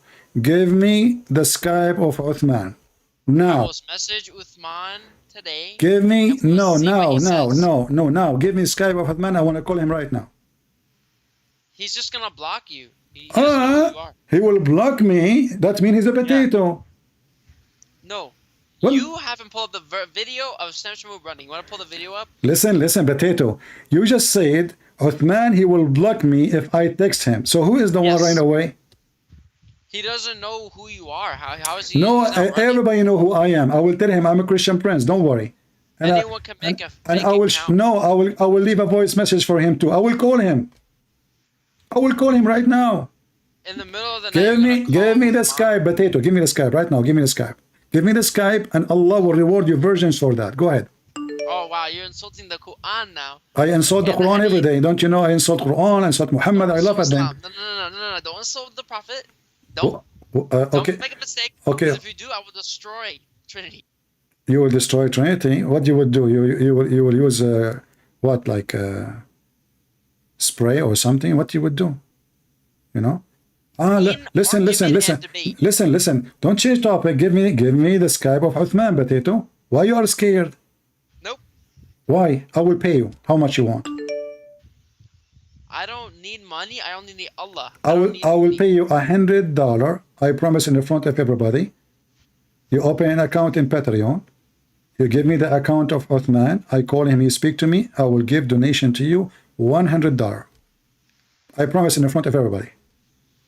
First of all, I don't trust anything a Christian says. I'm not asking you to trust you, but I'm not asking you to trust. I'm saying give me the account of Uthman to call him, and I will give you $100. I don't need money. I only need Allah. I made that clear. Okay, I will give you 100 Allah. Here we go. There's only one Allah. Okay, there's many Allah. Okay, you see, you're running away. You don't want to give me the number of Uthman. Obviously, Uthman, your stepfather is a coward like you. Listen. Okay, I will say the Shahada. All right. You want to say Shahada? Say it. There's no stupid Muhammad, but stupid Muhammad. No. Well, I mean, the Quran says the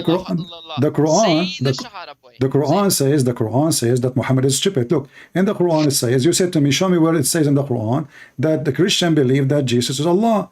Well, this is chapter 9, verse number 30. So your prophet is stupid, because if the Christian believe that the Messiah is Allah, so where is the Trinity? Which one are you specifically talking about? Chapter 9, verse number 30. Chapter 9, verse 30. All right. So you want to give me the number of Uthman, the Skype of Uthman? When you say the Shahada, yes.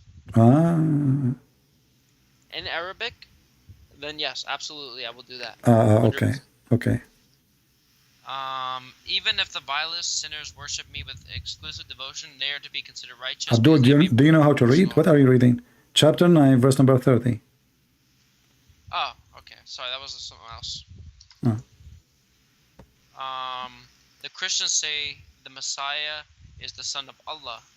Right? Okay. So here it says the Messiah is the son of Allah, correct? The Messiah is the son of Allah. Okay. Yeah, it says the Christians say that. Okay. But do the Messiah say the Christian? They say the Messiah is Allah? No, they say the Messiah is the son of Allah. They don't say the Messiah is Allah according to the Quran. That's what they say. Okay. Read with me this. You can see my screen, right? Your screen? Yeah. Yes, I can see it. All right. Chapter 5, verse number 17, it says, indeed disbelieve those who say that Allah is the Messiah. Hold up. Your stream is delayed, so it's not showing up.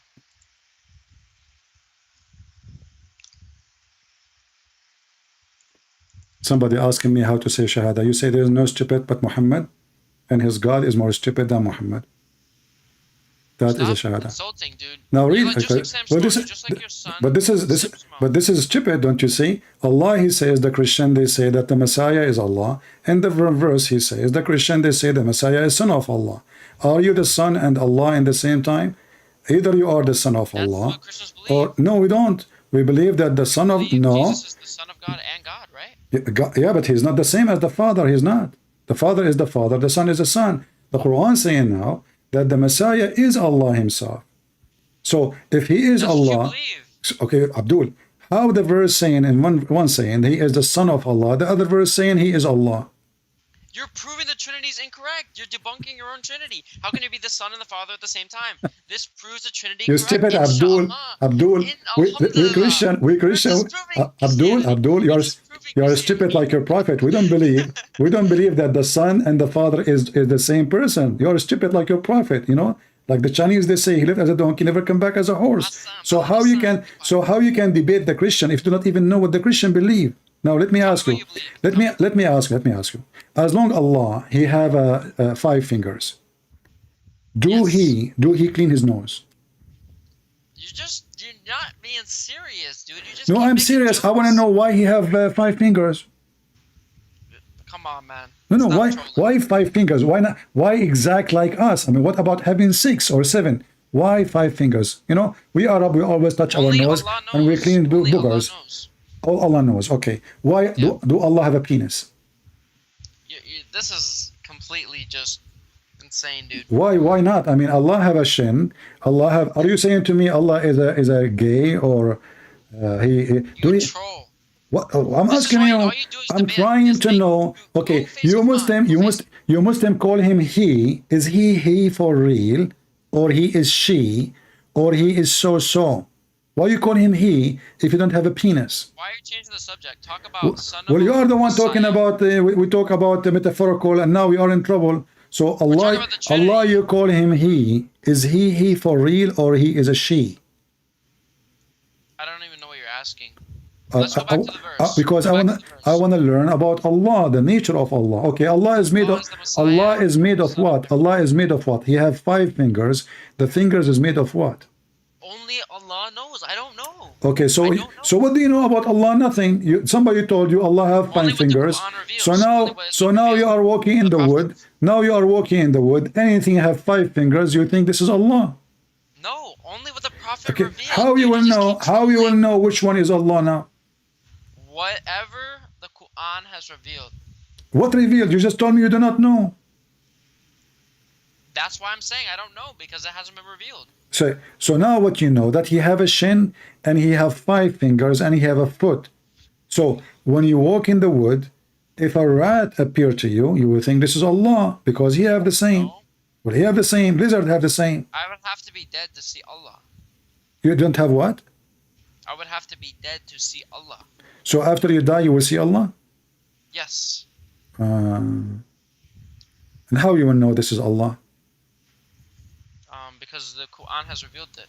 What revealed? He said to you, he have 5 fingers. There's many things in the grave have 5 fingers.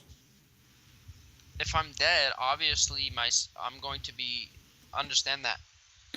You will become smarter after you die. No, not smarter, more have knowledge. This is what I'm saying. Smarter, have knowledge. So Allah will give you knowledge after you die? Yes. He will open a school. Dude, what? What? You are telling me he will give you knowledge? Are you going to receive Quran after you die? There's no school, dude. What do you mean? Why not? Allah always opens school. Isn't it Allah who opened a school of Harry Potter before? I don't know, man. What do you know? What do you know? Did Allah open a school? Did Allah open a school of Harry Potter? Yes or no? No. Can we go back to the verse? So why Allah, he said in the Quran that he sent 2 angels in the Tower of the Babylon to open a school of Harry Potter? What are you talking about? In the Quran.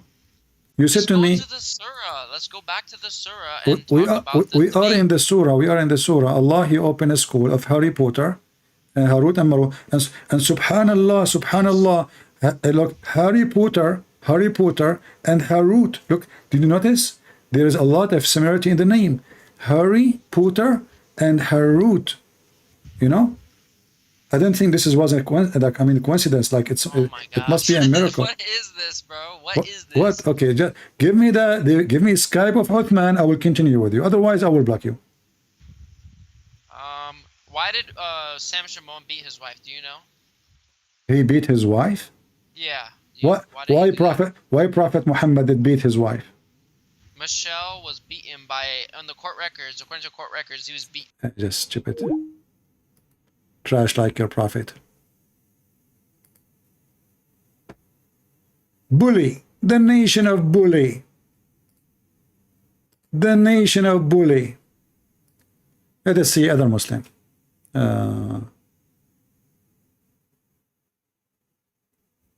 Okay, I think this guy is an ex-Muslim.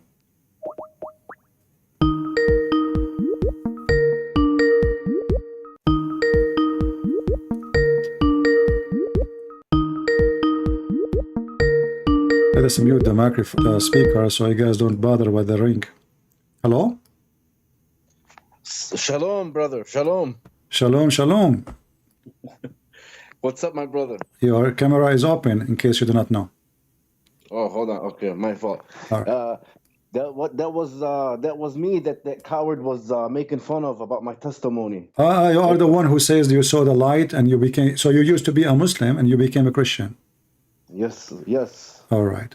So, well, if you want to open your camera, it's up to you. I mean, I just For me, I don't mind, but just in case you're not, I see you already you are posting your videos in YouTube, so you don't, you know, it doesn't matter really. Yeah, I don't care. It's all for His glory. I'm not scared of nobody. If I have God with I me, mean, nobody. to that. So your name is Amir, correct? Yes, sir. All right, my friend. Go ahead and tell the people about what happened to you. And do you have a link for your videos so we can share your page with people I posted it on the comments, but it's going so fast. I don't know if anybody got it. I don't think you can post links. Post something in the chat. I will see your name. I will click in it, and that will take me to your page. What is the name if you have in the chat? It's under Christ is Enough Ministries. That's who the channel is under. Christ is Enough Ministry. Pastor Hassan, he put it on his channel. No, I'm talking about my channel. If you can, give me the link. You can give me the link here in your, or the name of your account in YouTube, in Skype, in the text, and I will post it for people so they can subscribe to you, just to support you. Oh, I don't care about my channel, brother. I don't have a channel. I don't have one. Okay. Yeah, I don't have one like that. No, brother. All right. Okay, go ahead. What happened to you, Amir? Man, it's a long story, but it happened ever since I was a kid. Because my whole testimony is not on that video. It's on another video on YouTube. But so it happened when I was 12 years old. That's when it started. When I was 12 years old, me and my brother, we used to share a bedroom together. And do I have enough time? Because it's a long story, man. You want me to just cut it short, straight to the point? Yeah, if you can go just straight for like the major thing happened. Okay, well, yeah. So I seen him when I was 12 years old, to make a long story short, and I denied him for all my life, and I always put it behind me. But I always hear his voice in my heart every time when I used to pray and everything, every time.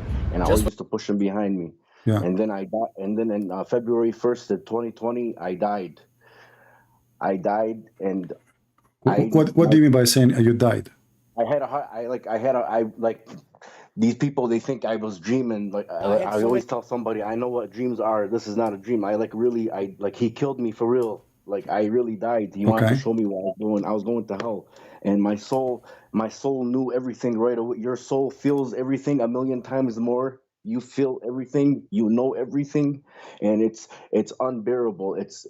I was falling in a black pit, falling fast, and then I, like how it says on there, I screamed that right away. That's the first thing I did, was scream the Shahada, and I screamed Allahu Akbar like 8 times.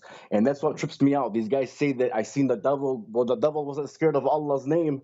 I said it 8 times. I screamed Jesus 1 time, and I came back to life. He gave me another chance. You know what I mean? Let me do that. I was falling, and I screamed the Shahada. And then when I screamed Allahu Akbar 8 times, and then my soul told me that it's a lie. They lied to you. It's not true, and I'm going to hell for eternity. And right when I felt the separation, the hopelessness is unbearable. Like every time I tell it, I want to cry. The feeling of hopelessness is unbelievable compared to, from the hopelessness you feel on earth is nothing compared to what you're gonna feel when you know that you don't have God no more. And then there was this white light flying around me so fast, and I knew it was my guardian angel. And this guardian angel's voice was the most scariest and the most beautiful voice in one. That's the only way I can explain to everybody. This voice is so piercing. I will never forget this angel's voice in my life. It's so piercing. It won't leave me. Every single day I think about this voice, and it started screaming at me, and it was telling me, Amir. It was going from one ear to the other. Amir, please, you have to listen to me. And this angel was so desperate for me. It was so desperate. It said, please, you have to listen. He can still hear you. He's the only one that can save you. You have to tell him before your soul leaves your body. You have to tell Jesus to save you before your soul leaves your body. Hurry, do it now. Hurry, hurry. And and then when I was looking down, and it was another pit. And right before I hit that pit, and I was like, well, while I was falling, I still couldn't believe it. You know what I'm saying? Still couldn't believe it. And I screamed out, Jesus, please come into my heart and save me. And the pain, like the force that my soul, when it came back into my body, is unbelievable. Like the force, like my chest was hurting me for like 4 days. It's like, I know what a defibrillator, when somebody has a heart attack and they use that shocking machine, that's what it felt like. I like when I said his name, a big flash and a big boom, like a huge blast. That's what I heard. And then I came back to life and I couldn't believe it. I was sweating like crazy. My wife was going to call 911 and I knew I had a heart attack or something. I knew something happened to me. And even at that time, even that moment, I said, there's no way this can happen. There's no way. So I took another 8 months. I read the Quran and I took my time, okay, because I was proud to be Muslim and I was scared. You know, in Islam, we leave our religion. It's a wrap. There's no forgiveness. That's the only sin Allah can never forgive you, if you leave your religion. And I was thinking about the embarrassment and the torment that I'm gonna cause for my whole family. Even my wife is still Muslim and my kids are still Muslim. And you know, I'm trying hard to get them to believe, but once you're programmed in that system, it's so hard, because Islam is all fear. Islam is all fear. It instills fear in a person. You know what I mean? It instills fear to where you want to just stay in it. You know, even people. Listen, this is what trips me out. Even if Jesus came down, they're still gonna deny him. That's what drives me crazy about people.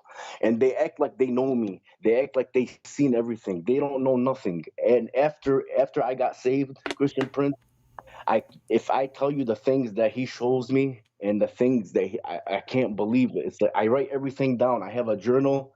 I write everything down, all the things that he shows me and tells me, because even recently, like sometimes, you know, when I go against my family, they come and they want to debate me and all this stuff. And, you know, sometimes, you know, my mind gives me doubts. But when I hear his voice and I feel his love is unbelievable. That's what people don't understand. Even if I tried to go back to Islam, he will not let me. He tells me I'm safe where I'm at. That's how much he loves me. And the love that I never felt love like this in my life. I'm 45 years old, and I never felt this love and protection in my life. And now I know all the times that all the accidents that I've been, because I almost died so many times. And now I knew why he kept me alive. He didn't never want me to go to hell. And that's where I was going. Is your wife now still Muslim? She's halfway in, halfway out, because I show her, because I watch your channels like crazy and I document everything and I show her things and I show her hadith, and she can't believe, like, she's against everything.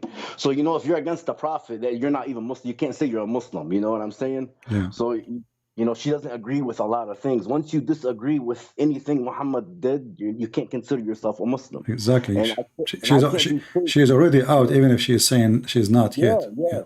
And me, I can't be fake. Right away, I didn't waste no time. He didn't let me. I told my whole family, and I told everybody, and I try to explain to people. I go, listen, man, I never wanted to hurt anybody. I never wanted to destroy my family's life.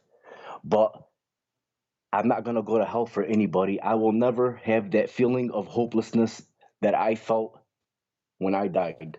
There is no way. And there's no way that out of every prophet and everything, Jesus is always the one that shows up, not just with me and everybody. Anybody that died and comes back, they always say it was Jesus. Nobody else. Yeah. Nobody else. Everything has to do with Jesus. But Amir, you know, listen. Now you will not receive the virgins. You know what? That was not only the virgins, the orgies. I mean, isn't it obvious that this God is a scam? You know, I mean, what kind of God? He promised me endless private part. Women, her ass will be 1 mile. Do you like 1 mile ass? See, this is the thing that opened my eyes like so much. Like, okay, how is it haram to have sex on earth, but it's not haram to have sex in heaven? How God is so holy. There is no desire. We don't take our evil desires on earth to heaven with us. I don't know what kind of fantasy these people live in. There's no sex in heaven. Okay, we have a spirit body. Our body's not going to be like with penises and vaginas, and we're going to have sex and kids. It's not going to be like that. That's what trips me out. They really think that they're going to have all kinds of porn stars going on, and You know, the promises, they are so stupid. I mean, if a person have a small brain, you don't need to be genius. When there's somebody, he says to you that your wife, her ass will be 1 mile. I mean, what is that exactly? You know, 1 mile, you know? Yeah. And what if I don't have it that big? What about half mile? Can we have like 100 meter, you know? I mean, what is this half mile? And in the same time, you ask yourself, there was mile in the time of Muhammad? I mean, this guy, he must be a prophet for real. what about the little boys? Yeah. Well, all the religion, but I advise you actually to open your YouTube channel so you can, you can help the Muslim themselves. As you know, we don't hate Muslims, and you yourself, not long ago, you used to be a Muslim yourself, right? So we don't hate the Muslims, and I believe that you have a duty yourself to help the Muslim to see the truth and to leave Islam. So I advise you, I encourage you to open your channel in YouTube, and I will share it with people here so we can get you people to support you and subscribe. Thank you, brother. Thank you. I did make one, but I didn't make no videos. It's I am Jesus proof. You should. Trust me, you should. So you can be an active and don't, because if we don't share what happened with us, I mean, I appreciate already your sharing, but it's better if you have your own channel and you make like once a while. You don't have to make a video every day, but if you ask me, I will make a video every day. Why not? I mean, don't the Lord deserve our time? He deserves, right? So there's no better time than the time we spend preaching his gospel, bringing people to him. So make videos every day, maybe 15 minutes. I understand you have a family. You need to take care of them. 15 minutes every day. Speak about why you believe in Christianity, why Islam, what's wrong with Islam, etc. Every day, few thoughts here and there. And that will help many to leave Islam and to listen to you and to come to Christ. And that will be blessing for you now and in the future. Amen, my brother. All right, my friend. Thank you very much for calling. I love you, Christian friends. I appreciate everything you do for our Lord. I appreciate you. God bless you. Thank you. God bless everybody. Take care. Thank you so much. Take care. Bye-bye. Thank you. Bye.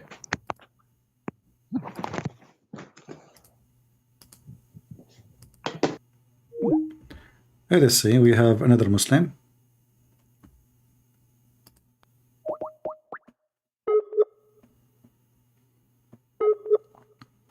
Let us call.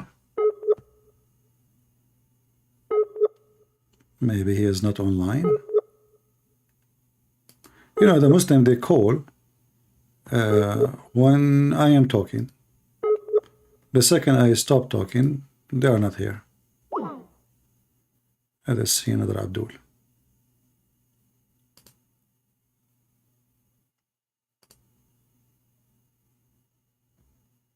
All right. Look like we are out of Abdul. All right. And as you see, the Muhammadan, they claim that people run away from Uthman. Uthman is just a kid. He don't even know how to read his prophet name. And this is why actually this coward, he will never get close to somebody speak Arabic. Never. Because that is dangerous. Very dangerous. Even the Muslims themselves are making fun of him, claiming to be somebody who knows the Quran.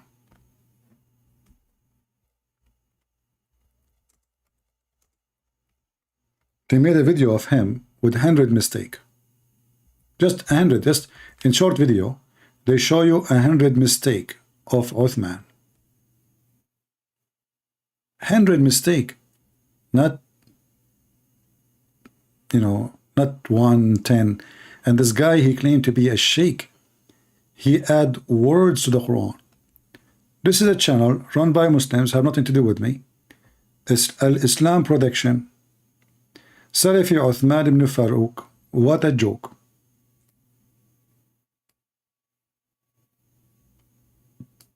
Even you Muslims consider him a joke. Even Mimi Dawah, he laugh at him.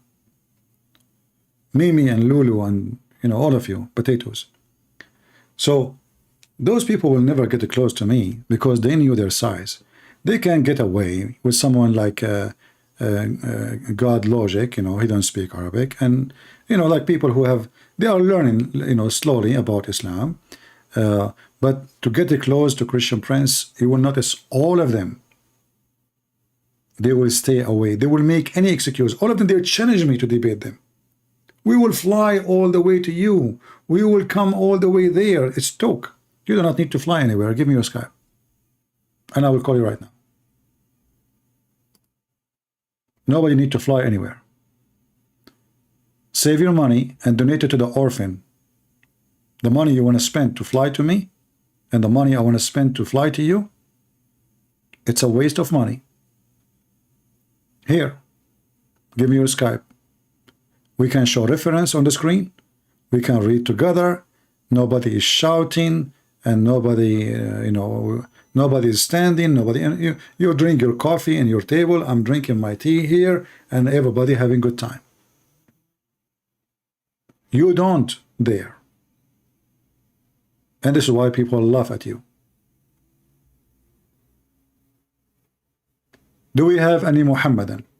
And the Abdul who was talking about somebody beating his wife, you stupid idiot, your dad, he beat your wife. Isn't it the Quran says you can beat your wife? So if somebody he beat his wife, that means he is following the Quran. Isn't it in the Quran? Even your prophet, he says, no man will be questioned why he did beat his wife. So how a Muslim being hypocrite? In one hand, he's accusing somebody of beating his wife, and in the same hand, they say to you, it's okay to beat your wife. So is it bad or good? What do you expect from the bully religion? They could not debate you, they bully you. Do we have any Muhammadan? Do life with good God logic? You know, actually I supported him in the beginning, but then I get upset from him. One day he was speaking to Uthman, and I was in the chat in his program. I came to support him, and I told him, let me talk. I want to call you in Skype. Let me talk to him. He refused to answer, and since then I got upset. I don't even go to his channel no more. I was really upset because this potato, he kept running away from me, and he is there.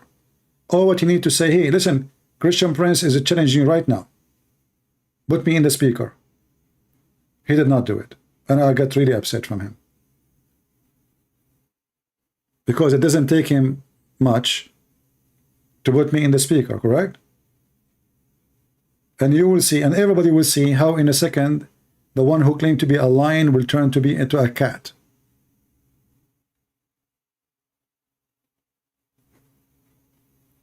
Yeah, as you see, we support everybody. Don't you see me always I say go and subscribe to this guy, go support this guy. I did the same to him, I did to everybody, and I'm not asking for a return. I do not need it. I'm the last one to need that. But at least I say to you, let me talk to this potato. Then let me talk, but you will lose. You are standing in front of him. Put me in the speaker. Imagine if he did that. Sheikh Uthman will turn like a cat. Is he going to dare to debate me? No, he will run away.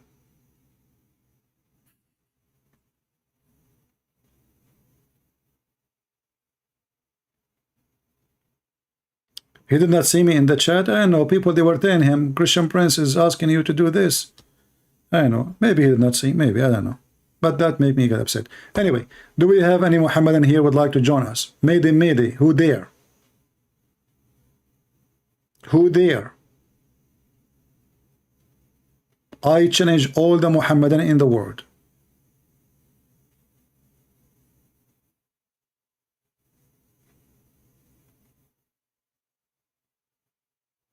All of you are terrified. And the ones who claim to be your big, they are so small. I mean, if I play the video of this guy, people would die laughing. Literally. Especially if you speak Arabic. And you know, the problem is, this guy, he claimed to be a sheikh, And to be a sheikh in Islam, you have to know Arabic very well. Like, you know, I make mistakes, a lot of mistakes in English, but English is not really a language for me. I'm not claiming to be Shakespeare, and it doesn't matter really how good my English is. But you are a sheikh. It's like somebody claiming to be like a monk in a Latin monastery, but you don't know Latin, and he cannot read the gospel in Latin. And all the monks around him, 100%, they have to know Latin, but he claimed to be a monk, one of them. This guy, he add words and verses to the Quran. He changed the Quran. يا أيها الناس ما غرك بربك الكريم الذي. Look, in the video here, they are showing you the mistakes underneath. When you play the video, they are showing you how many stupid mistakes he's doing. So they are writing them for you. الذي خلقك وسواك وعدلك. So he changed 3 words in one sentence. He changed 3 words in one sentence in the Quran. يا أيها الناس ما غرك بربك الكريم الذي خلقك وسواك وعدلك. And getting up from it. يعني يرفعهما إلى خذ المنكبيه أو إلى فرغ أذنيه أو فروع كفعله عند تكبيرة الإحرام. فروع أذنيه.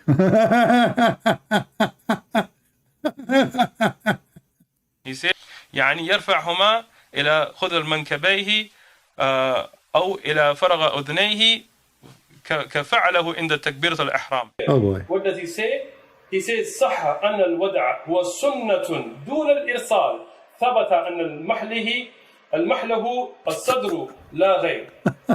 صح أن الودع هو سنة دون الإرسال ثبت أن المحله الصدر لا غير. Said that many Imam and ulama of the past, for example, Imam al-Nawawi or Ibn Hajar, they made mistakes in tawilat. And if we mention their names, he's even saying that the biggest scholars of Islam, they make mistakes, and he is the one who's going to correct them. And this is what is making them even laugh at him more, that the guy do not even know how to read, and he is going to teach the big. He is mentioning big names in Islam, you know, the big ones. He's saying those are stupid. They make big mistakes, you know. I am Uthman, the ketchup boy, is going to fix it. So don't mention those people, right? People will laugh at you. Do we have any Muhammadan here?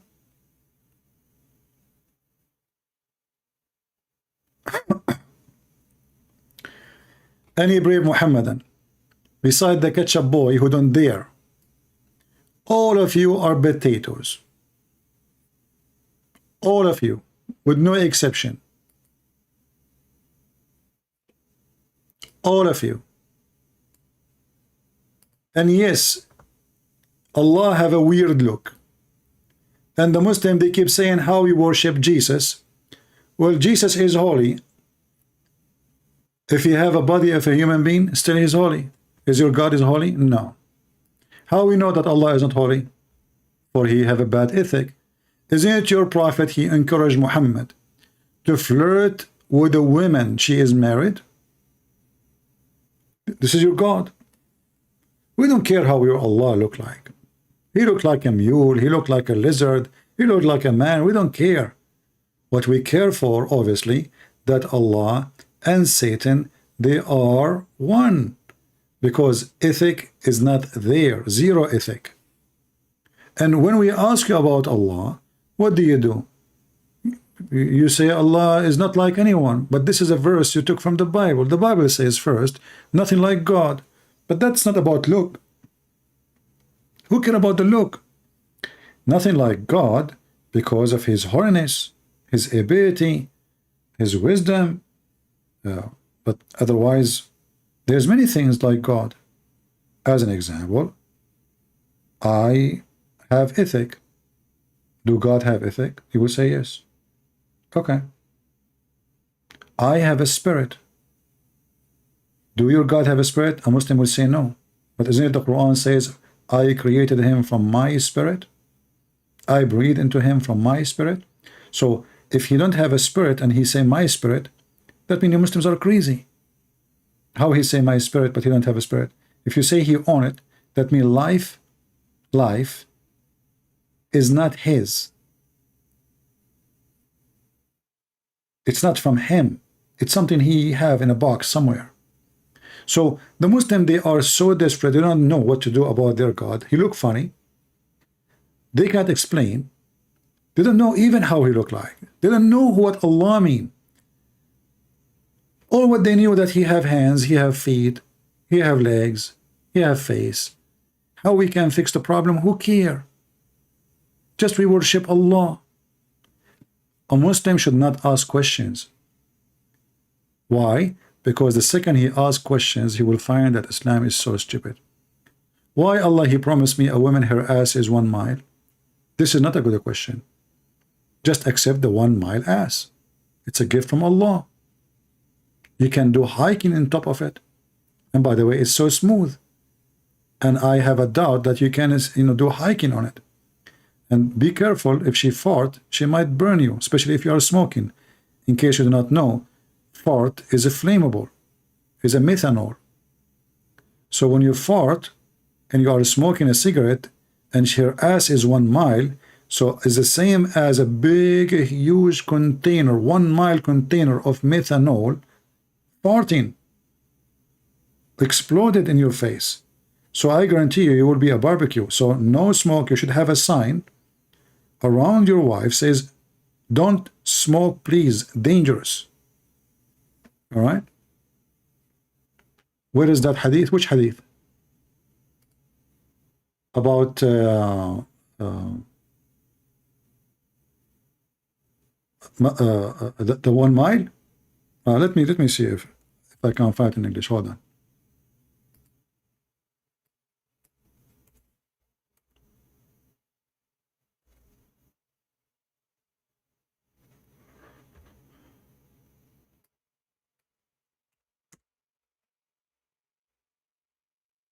I don't know if I can find it in English.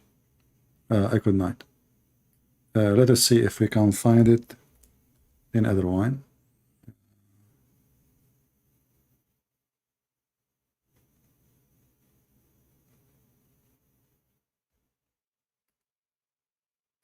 Let me search for this one.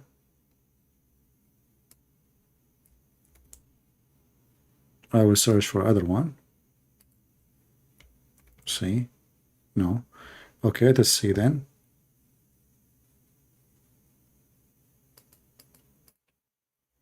We have to use Google Translation. All right, this is the hadith. Let me post it for you. This is the link. I will put it in the screen and we will use Google Translation. This is the book of Musnad Ahmed. And this is the link. You have to open it in Google browser. Just take a note. And then you have to use Google Translation. This is Hasan Hadith, which means it's good. It is good. So this is Musnad Ahmed Ibn Hanbal, volume number 2, page number 537. Hadith number 10549. And I will translate the hadith. It says the lowest reward for a Muslim, this is the bad Muslim, he will have 300 slaves and they will serve him every day 300 dishes, and I think they are from gold, he said, and every dish have different, or tray have different kind of food. All of it from the beginning to the end is so tasty. And then he says to his Lord, Lord, this is too much. I can feed all the people of heaven with this. And I can give them a drink from it. And still I will have more, which means it's so much. And then he will have 72 of the virgins. Each one of them, her ass will have 1 mile in the ground. Let us use Google Translation.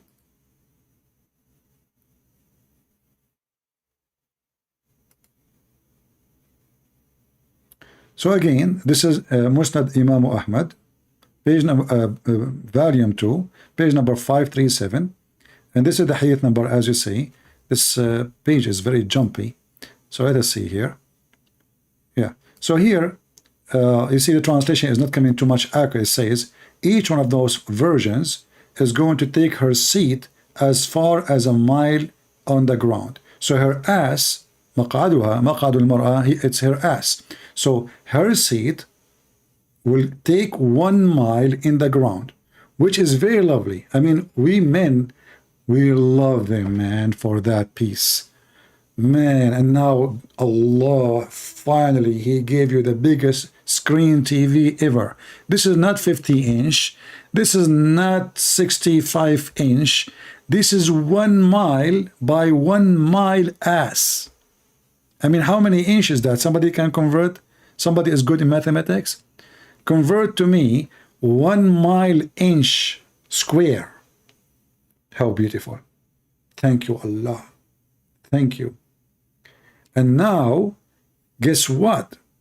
You do not need security. I mean, even if an army come to you, you can ask your wife to bend over. You put a candle in the front of her ass, and she fart at the enemy. No, like this is the napalm weapon, you know, like the flammable weapon, and you burn them all the enemy. Or in the best scenario, if you have like 100 men coming to kill you, all what your wife need to do, she set on them. They will be smashed, mashed potato. All right. So yeah, it's 1.3 kilometer square ass. So beautiful. And there is a hole in the middle. And by the way, the hole, you can practice to do many things because this hole is going to be big. I mean, the hole have to be fit with the ass, all right? So there is many use for those holes. I mean, I don't know. You can practice basketball. You can use it like for soccer, you know, football. Like, can you put this football there, you know, in that hole? You know, go, like, you know. So there's a lot of fun waiting for you. 300 slaves, you know. This is 36,360 inches only. Okay, so it is 36,000 square inch. All right, that's nice. That's actually, I'm very disappointed, by the way. I mean, it should be bigger. If you ask me, I mean, why Allah is so cheap? Only 1 mile. Okay, make it 2 mile. I mean, you are making it bigger and bigger. The only concern, like, is she going to wear panties? Where are you going to get the panty for this ass? And then here it says, the translation is not accurate. It says everyone will have a 300 servant, and they will serve trays. You see, the translation is horrible. And those trays are like made from gold and etc. And they have kind of food, not like any, you know. Yeah, very beautiful.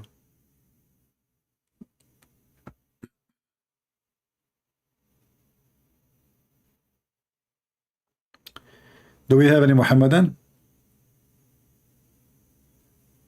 You know, I hope by saying this, not many of you will convert to Islam right now, because I made the same mistake when I was doing lecturer to the fans of Sadhguru.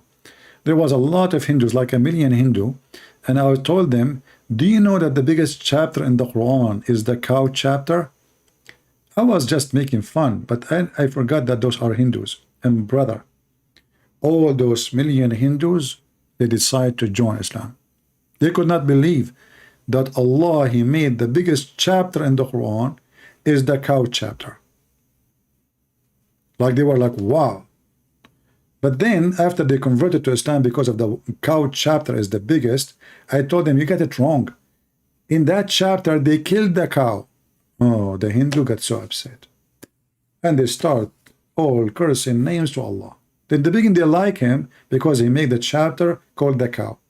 But then when they heard that Allah, He ordered them to kill the cow, they got so upset and they left Islam. True story, by the way. This is a true story. I have like no witnesses for it, you know. I mean, Muhammad have no witnesses. And this is what make me, you know, sound truthful in this story. I mean, Muhammad, he saw all what he saw nothing. Like, he saw who? Did not even see his God.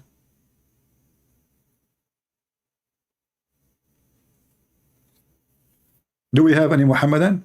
So we have like almost 1,400 people watching, and zero Muhammadan want to call us?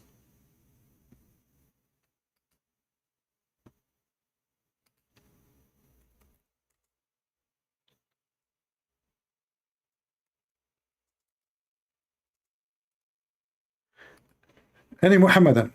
Mayday, mayday. Listen, call me and get the 70 slaves who will go naked around you, and then women who they are so beautiful to the point their ass is one beautiful mile. I mean, this is a lot of touching. Accused, if you start touching such an ass today, when you are going to finish touching it? I'm not being, please don't take me wrong, not in a sexual way. Like massage. You want to do a massage to your wife, massage brother. And your wife, she have 1 mile ass, and she said to you, honey, can you do massage there? How long is going to take you, Abdul, to massage her ass? She will not even feel your hands. How big your hands will be? And how big your... I mean, if the ass is 1 mile, how big her private part? What do you think? It's like a ½ mile? There's a zipper or anything? Or it's just open there, there's no door. But anyway, in the heaven of Allah, there's no mosquitoes, so, there's no worry. Nothing will get in.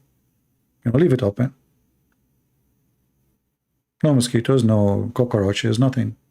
No mice, because such a big vagina and big ass, the first concern, like dogs, cats, rats, beasts, hyena, wolves, they can make a cave. It's a cave. It's a huge cave, big one compared to the size. I mean, if the ass is 1 mile, how big the vagina is? So imagine like the two hyena, they said, hey brother, where do you want to stay tonight? Let us go to this vagina there. It's dark and stinky. And this is how we know that Muhammad must be a true prophet. And then the Abdul in his page is bullying the Christians. I mean, look what they believe in. And by the way, the Muhammadan, they claim that the Quran is the book of Allah. And what the Quran is doing, Allah is quoting the ants. Look at the book of Allah. Allah is making Quran, or the ant making Quran? The ant, she said, hey, Allah, are you working as a journalist today? Allah is telling us what the ant, she said. I mean, look how serious the story. Allah, he said to himself today, I'm going to tell the Christians, the Jews, the Hindus, everybody in the world, things they do not know about the animal kingdoms. What is that? Brother, there is a place where gold and silver they grow. And Allah guarded with ants. And that place is called the Valley of the Ants.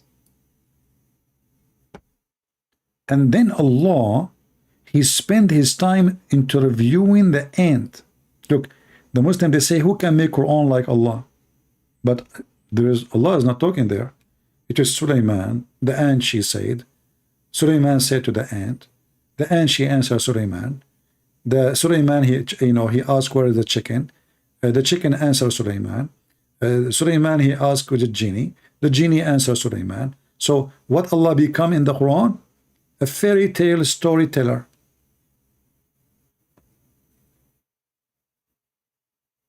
Look at this.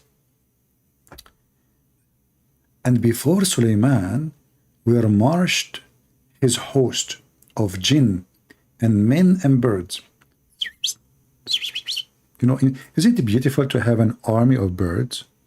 Isn't this the same we saw in Harry Potter, and the trees moving, the army, I mean, those all, the elephant came, birds, chicken, eagles, I mean, you name it, man. So Sulaiman have an army of birds, genie, and the human. If there's anything missing, what about lions and no? Not included. Weird. Very weird. I mean, why you want the birds, but you don't need the lions and elephants? And then when they arrived to the valley of the ants, one of the ants, she said, look at the details, brother. Look at the details. Do you see Allah? This is what it's called journalism. The true journalism. One of the ants. You see the focus? Allah, he zoomed. Like there's a trillion ants in the earth. He zoom, zoom, zoom, zoom, zoom, chuk, chuk, chuk, chuk, chuk, chuk, zoom more, zoom, zoom, zoom. Allah have the best camera ever. He zoomed, and one of the ants, she said, what a lucky ant. Allah was listening to her. He was listening to the conversation between Mrs. Ant and Mr. Suleiman. How beautiful. Imagine yourself, you are a king, very powerful king, and you are driving the flying carpet. And when you are flying in the flying carpet, you heard one ant speaking about you negatively. Oh boy. I mean, I don't want to put myself in the shoes of Suleiman at that point. I would be so upset. I would be so angry. An ant speaking about me in a negative way? Fake news? I mean, you can do that about Trump, but you cannot do it about Suleiman. I cannot really believe how trashy this ant is. But brother, later, Suleiman, he discovered something. That the ant was wise. And he was stupid. In fact, according to the story, the ant, she won the argument.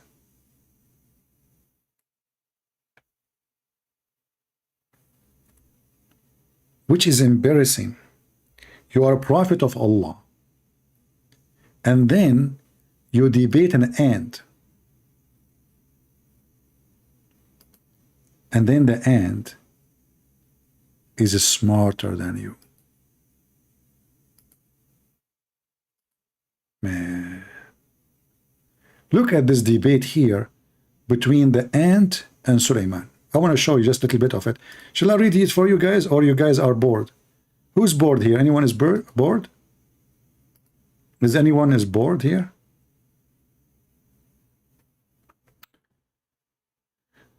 Ibn Balababaya, according to the look, what I like it about Muslim books is what they say here. What I don't like about Muslims in YouTube, they say it is fake, it is weak, they are liar. Here they say, according to reliable chain of narrators, you see, but in YouTube they say it is daif.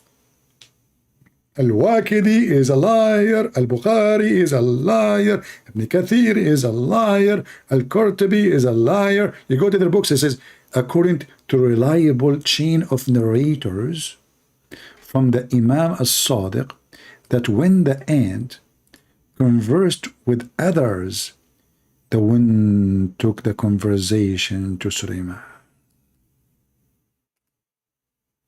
Brother,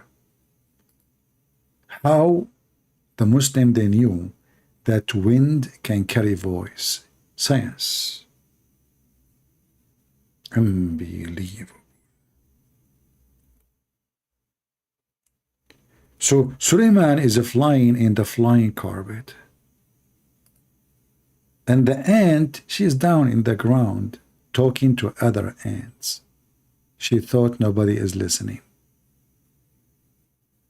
Surprise, surprise, Suleiman, he can hear you.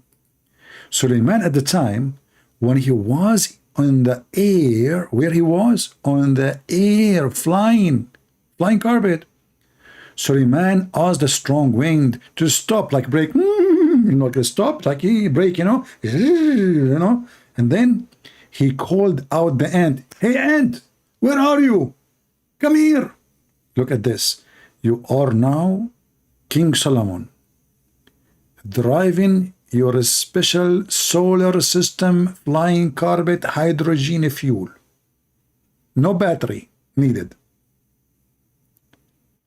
And you hear the ant down in the ground. And then he called the ant. Look how just put yourself in the socks and the shoes of the ants.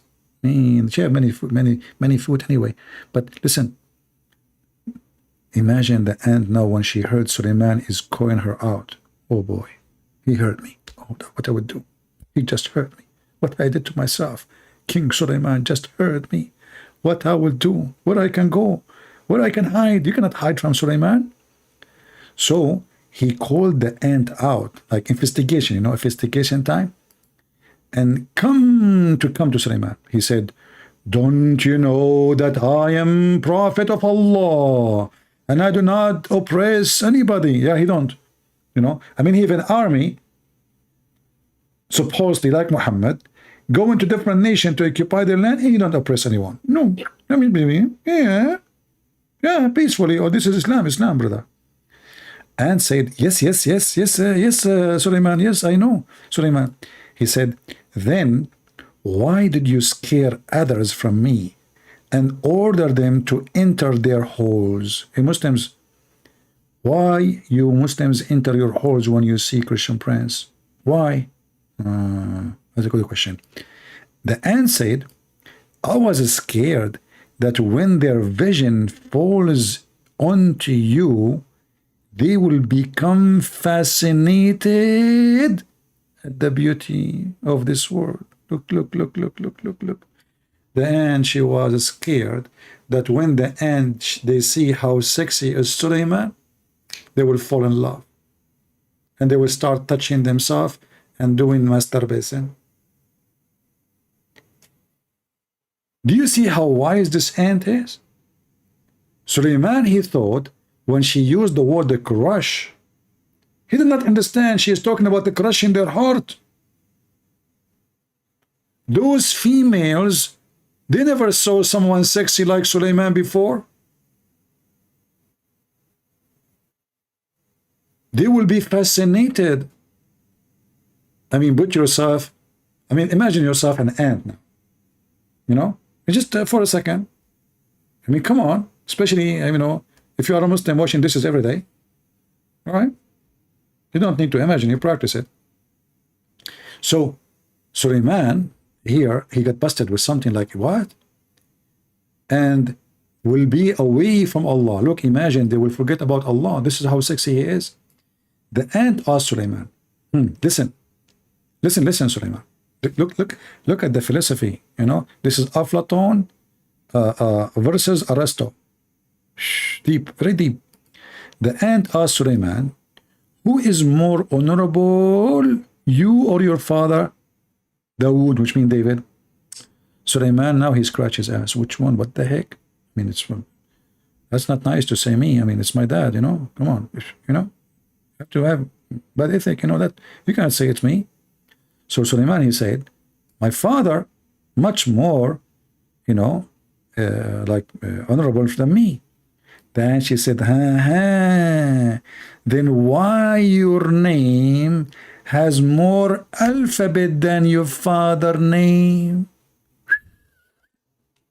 Look at this, brother. Look at this screwdriver. She gave him a screwdriver.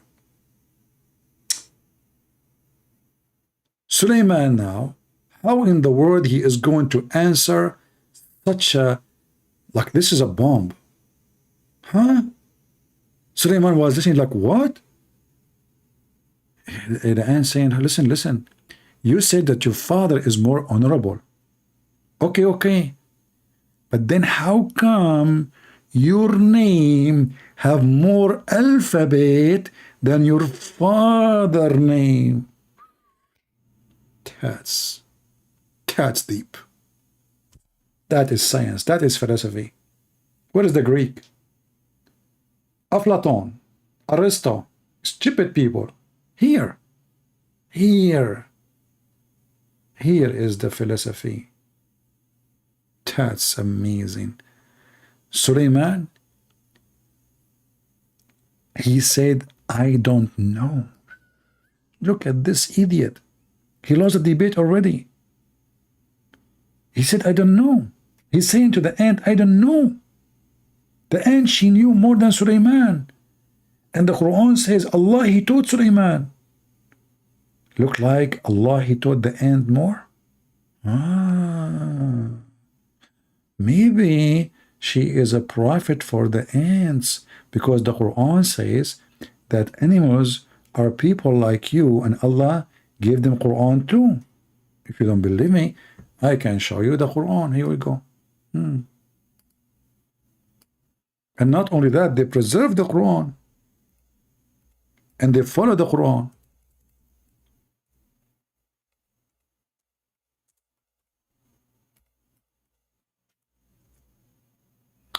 Chapter 6, verse number 38. By the way, chapter 6, the name of it is Al-An'am. An'am mean animals. Animals. There are not animals live in earth or that flies on its wings, but a community like you, nothing we have omitted from the book, and they all shall gather to their Lord. So the Muslims believe that animals are going to be judged by God in the day of judgment. Muhammad, he claimed, when there's two goats they're fighting, Allah will question them why they are fighting. Here you see that Muhammad is so confused. In one hand, he is a sad guru, hippie, with red dot in his head. And in the other hand, he want to kill everybody who don't agree with him. He want to rape all the women. He want to steal gold and silver. But here, animals are community like you. And they have a book. And they believe in Allah. And Allah will judge them in the judgment day. So beautiful. And now we understand why this ant is a Muslim ant. Are you with me? This ant is a Muslim ant, brother. She's a very Muslim, and most likely she is a prophet of Allah to the ants. This is why she even have knowledge more than Sulaiman himself. Sulaiman, he said, I do not know. The ant, she said, because your father did Tariq al-awwala, and due to that, he had an injury in his heart. Look at this. He have a defect, not like you. And we cured it with the love of Allah. And due to this, he was called Dawood. Muslims, how the ant she knew this? Any Muhammadan? The ant talking about David Wood?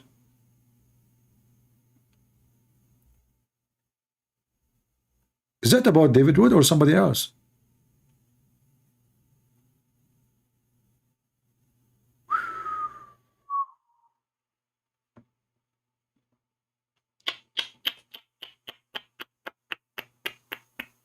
That's very deep.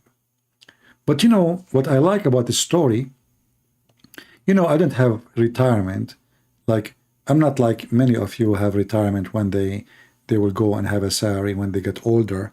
So sometimes I'm worried about it. But now, I have a secret to support myself.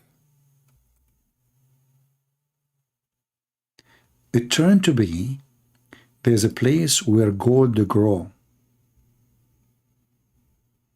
Let me show you.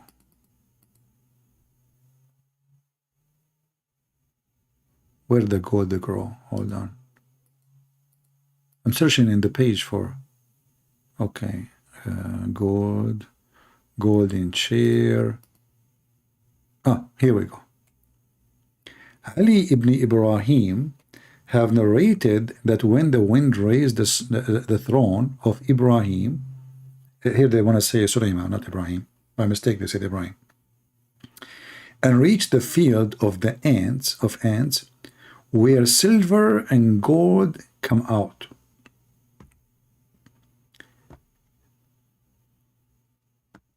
Imam as-Sadiq said, there is one valley of Allah where silver and gold is grown. And he has, which means Allah, protected it with the weakest creatures like ants. And if a powerful army went to enter, it cannot do so.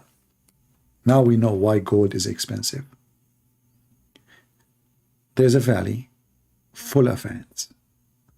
So I found like there is like a suit in Amazon for ants, you know. Ants cannot bite you. They can't do anything, even if there's a billion of them.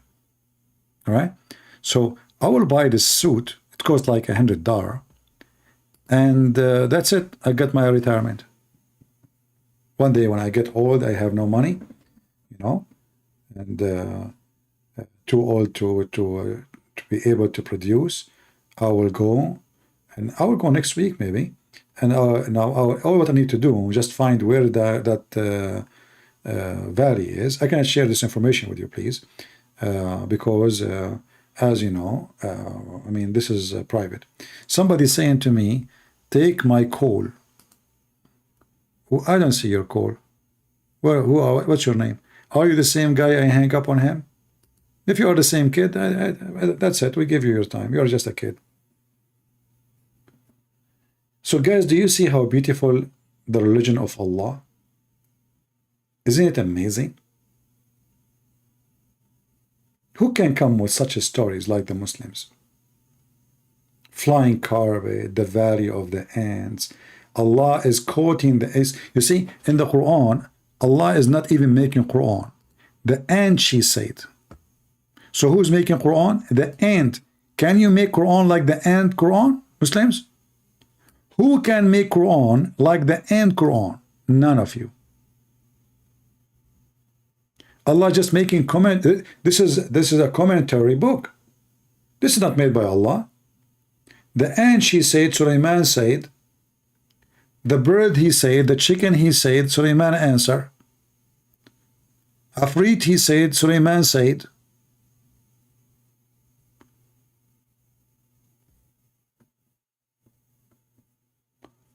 Take you with me?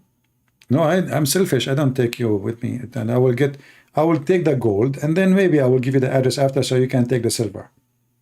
The value, you know, where the, you know, and you know, the nice thing is it's a growing. So this is a story. Imagine when this is like thousands of years ago. So you can imagine how much gold grow during that time. It's like weed all over the place.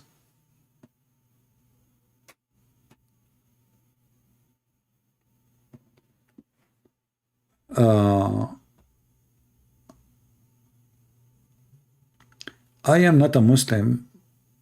Okay. Why are hadith important? You claimed without it the Quran is empty. Can anyone explain? Yeah, because most of the Islamic rules is not in the Quran. Even their prayer, like the Quran says you pray 3 times. The hadith says you pray 5 times. So which one we take?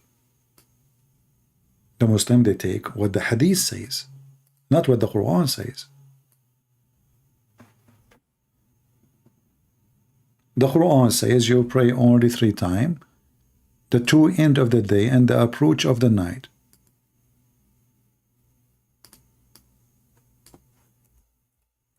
What the Muslim do?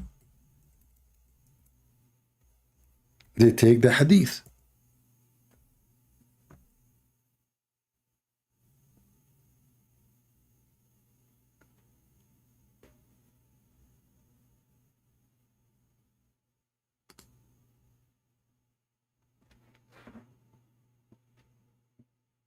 So which one is the religion of Islam is exist in? It is in the hadith. The Quran says you do muta, which means you can still hire women for sex. Hadith says you don't. Which one the Muslims they do? So they stop following the Quran, they follow Muhammad. And the same goes for millions of things.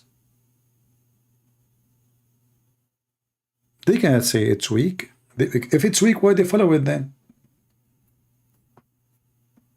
You know, and weak, by the way, is accepted. Weak does not mean it's rejected. Weak is a rank. Like, you know, when you go to the exam, you get A, B, C, D. You know? Even if it's D, it's not rejected. So when they say the hadith has ranks, this is about how many reporters confirm in it. That's all. The more the more reporters, the more the confirmation is authentic. However, You can get a lie confirmed by a million people, so who care? This is even a stupid method. Because if people agree upon something, like the Muslim, they say, the Christians agree that Jesus is God. And they say to you that all of them, they agree upon that. Okay, so, but still they say to you, it's a lie. So how in their religion, they don't practice that? If all the Muslims agree in one hadith, if there is a proof that this is a correct one, no. Because all those hadith written more than 300 years after Muhammad. In fact, they don't even have the books for those hadith. You see, when the Muslim, they show you Al-Bukhari as an example, there's no book, it's called Al-Bukhari. It doesn't exist. This is a book. They claim that Al-Bukhari, he said that. So people came after, long after, and they say, he said that.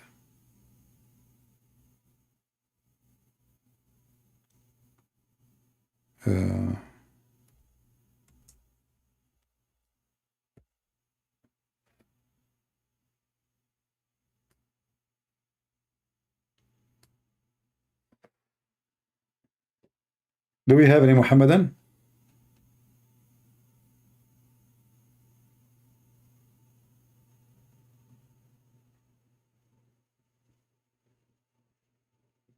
Anyone? Muhammad is a mentally ill man. I mean, look, even when he go around the Kaaba, look what he do. You know, like, what is that? What is this?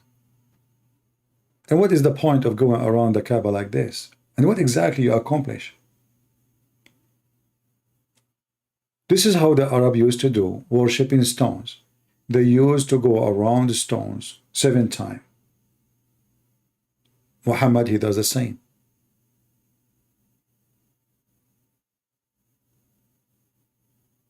Everything is coming from paganism. This is a pure pagan cult. All right, guys, I think we have enough for today. Did we have a good time? For those who they are making videos, don't forget to cut the videos short videos for the Abdul. We got him busted. And, we say to any Abdul, if you dare really, if you have a courage, instead of making bully of people, of what they say and what they believe, call us and speak like an adult, and let us see if you have something to say. Instead of making fun and, moving your eyebrows, and you want to jump in the pool for baptism and all those, child, behavior. What about you call us, or you bring your sheikh to call us, and let us see if you have something can be considered valid. But all of us, we knew that Islam is invalid. There's no way God, he will promise you such a promise, stupid promise, like gold and silver in heaven. What is the value of gold and silver? Actually, I don't like it, gold and silver.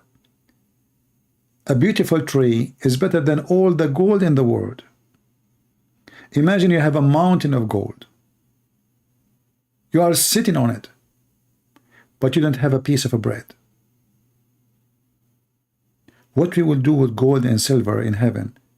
What kind of God he promised me that my house in heaven is made 1 brick of gold and 1 brick of silver? That is Satan. Satan always, he have a tool of temptation. And all of us, we knew, the Bible have tons of verses about the tool of temptation, which is always concentrate. Money, sex, power. And they are connected. The one who got the money, he seeks sexness. The one who got money, he got the power. Satan always have one way to prove himself to us. He tempt you physically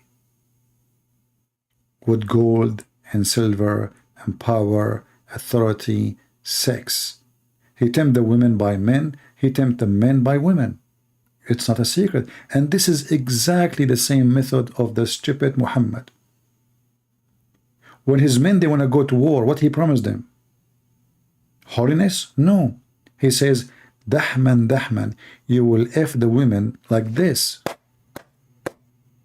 Is that a speech of a prophet? When he wanted to attack the Roman, he says, attack the Roman so we can get the yellow girls. The yellow. They don't even know how to use the word blonde. They call them asfar, banatul asfar. A savage man, a gang, even his followers accused him. After they attacked their neighbors, their families actually, their cousins, they attacked them and they stole their underwears. And then the gang of Muhammad, the companion of Muhammad, they accused Muhammad that he stole a piece of a cloth. You ask yourself what an honorable person he is, to the point his own followers accused him that he stole a piece of a clothing. I don't want to compare between the disciple of the Messiah and the faith in Muhammad, because that will be insult to the most holy person ever mankind saw. That is the Messiah. But imagine if the disciple of Jesus accusing Jesus that he stole a piece of clothing. What is that going to tell you? What will tell you is that such a group cannot be ethical, because if their best person is suspected of being a thief by his best companions, are you with me? Because who is the one is accusing him that he stole? The Muslims, the companions. Not the Muslims, like at that time they are not a million, they are just a few. The very few Muslims who support Muhammad, they supported him because they are thieves. And now the thieves are fighting over the theft. Who stole this piece of clothing? And here you need to ask yourself, I mean, what kind of people they are, to the point they are not even fighting over gold or silver. It's just a piece of clothing. How savage they are. How trashy. They never saw such a clothing. Nice, trashy, garbage. So they accuse their best man, the one who sent by Allah, that he stole. And look how the Muslims, they false translation of this verse.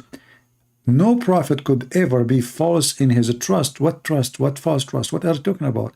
An yaghul in Arabic it says, which means to be a thief. Change the translator.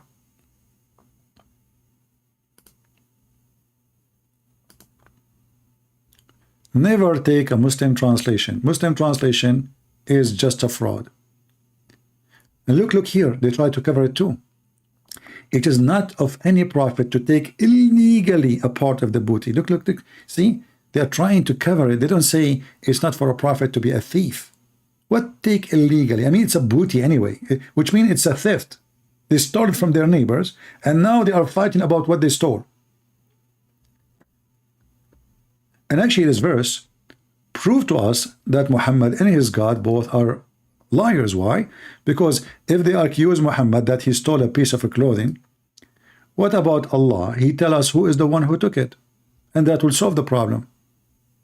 Which means this verse confirmed that the one who took it is Muhammad.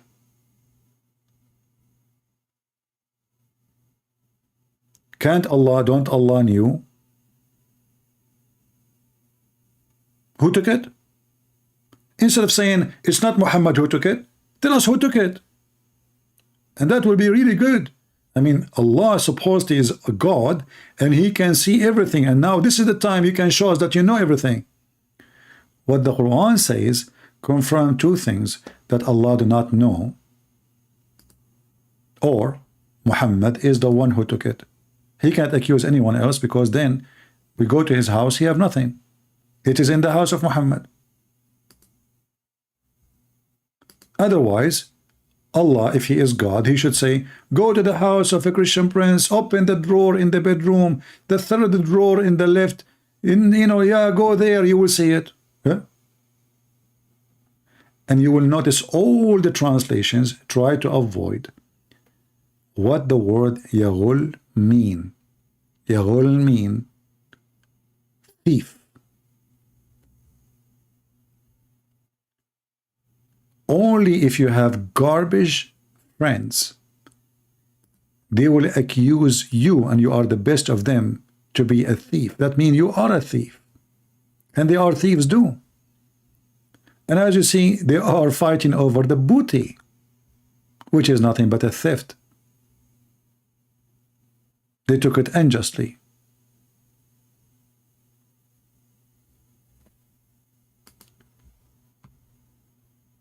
You know, in the Middle East we say, tell me who is your friends, I will tell you who you are.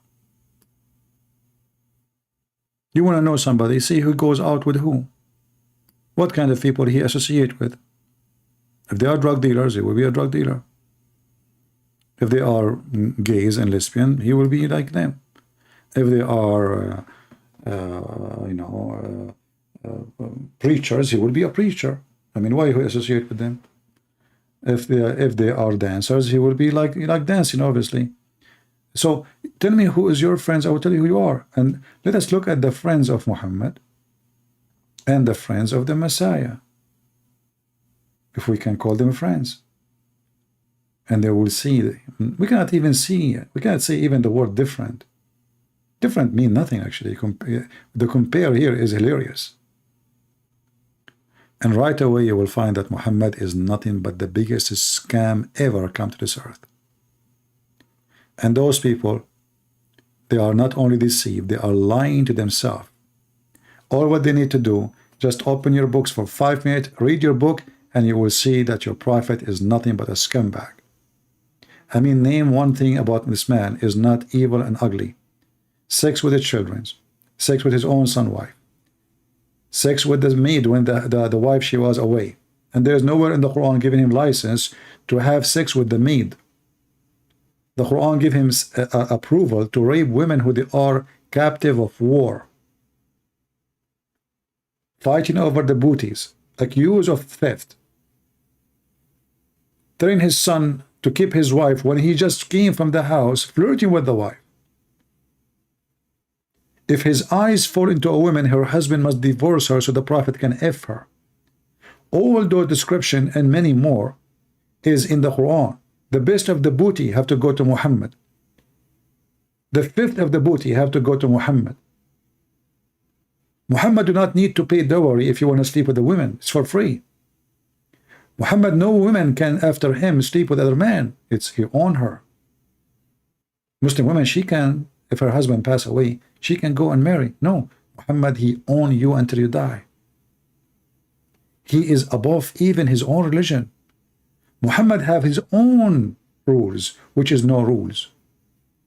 All the Muslims have rules. Muslim can have 4 wives. Muhammad, there's no limit. Muslim have to pay dowry if they want to rent a woman for sex. Muhammad, he take it for free. A Muslim is not allowed to go to the house of somebody and if he like her, take the wife. Muhammad, he can. And the man should give his wife immediately, as we showed you in Al-Qurtubi, the privilege number 10th.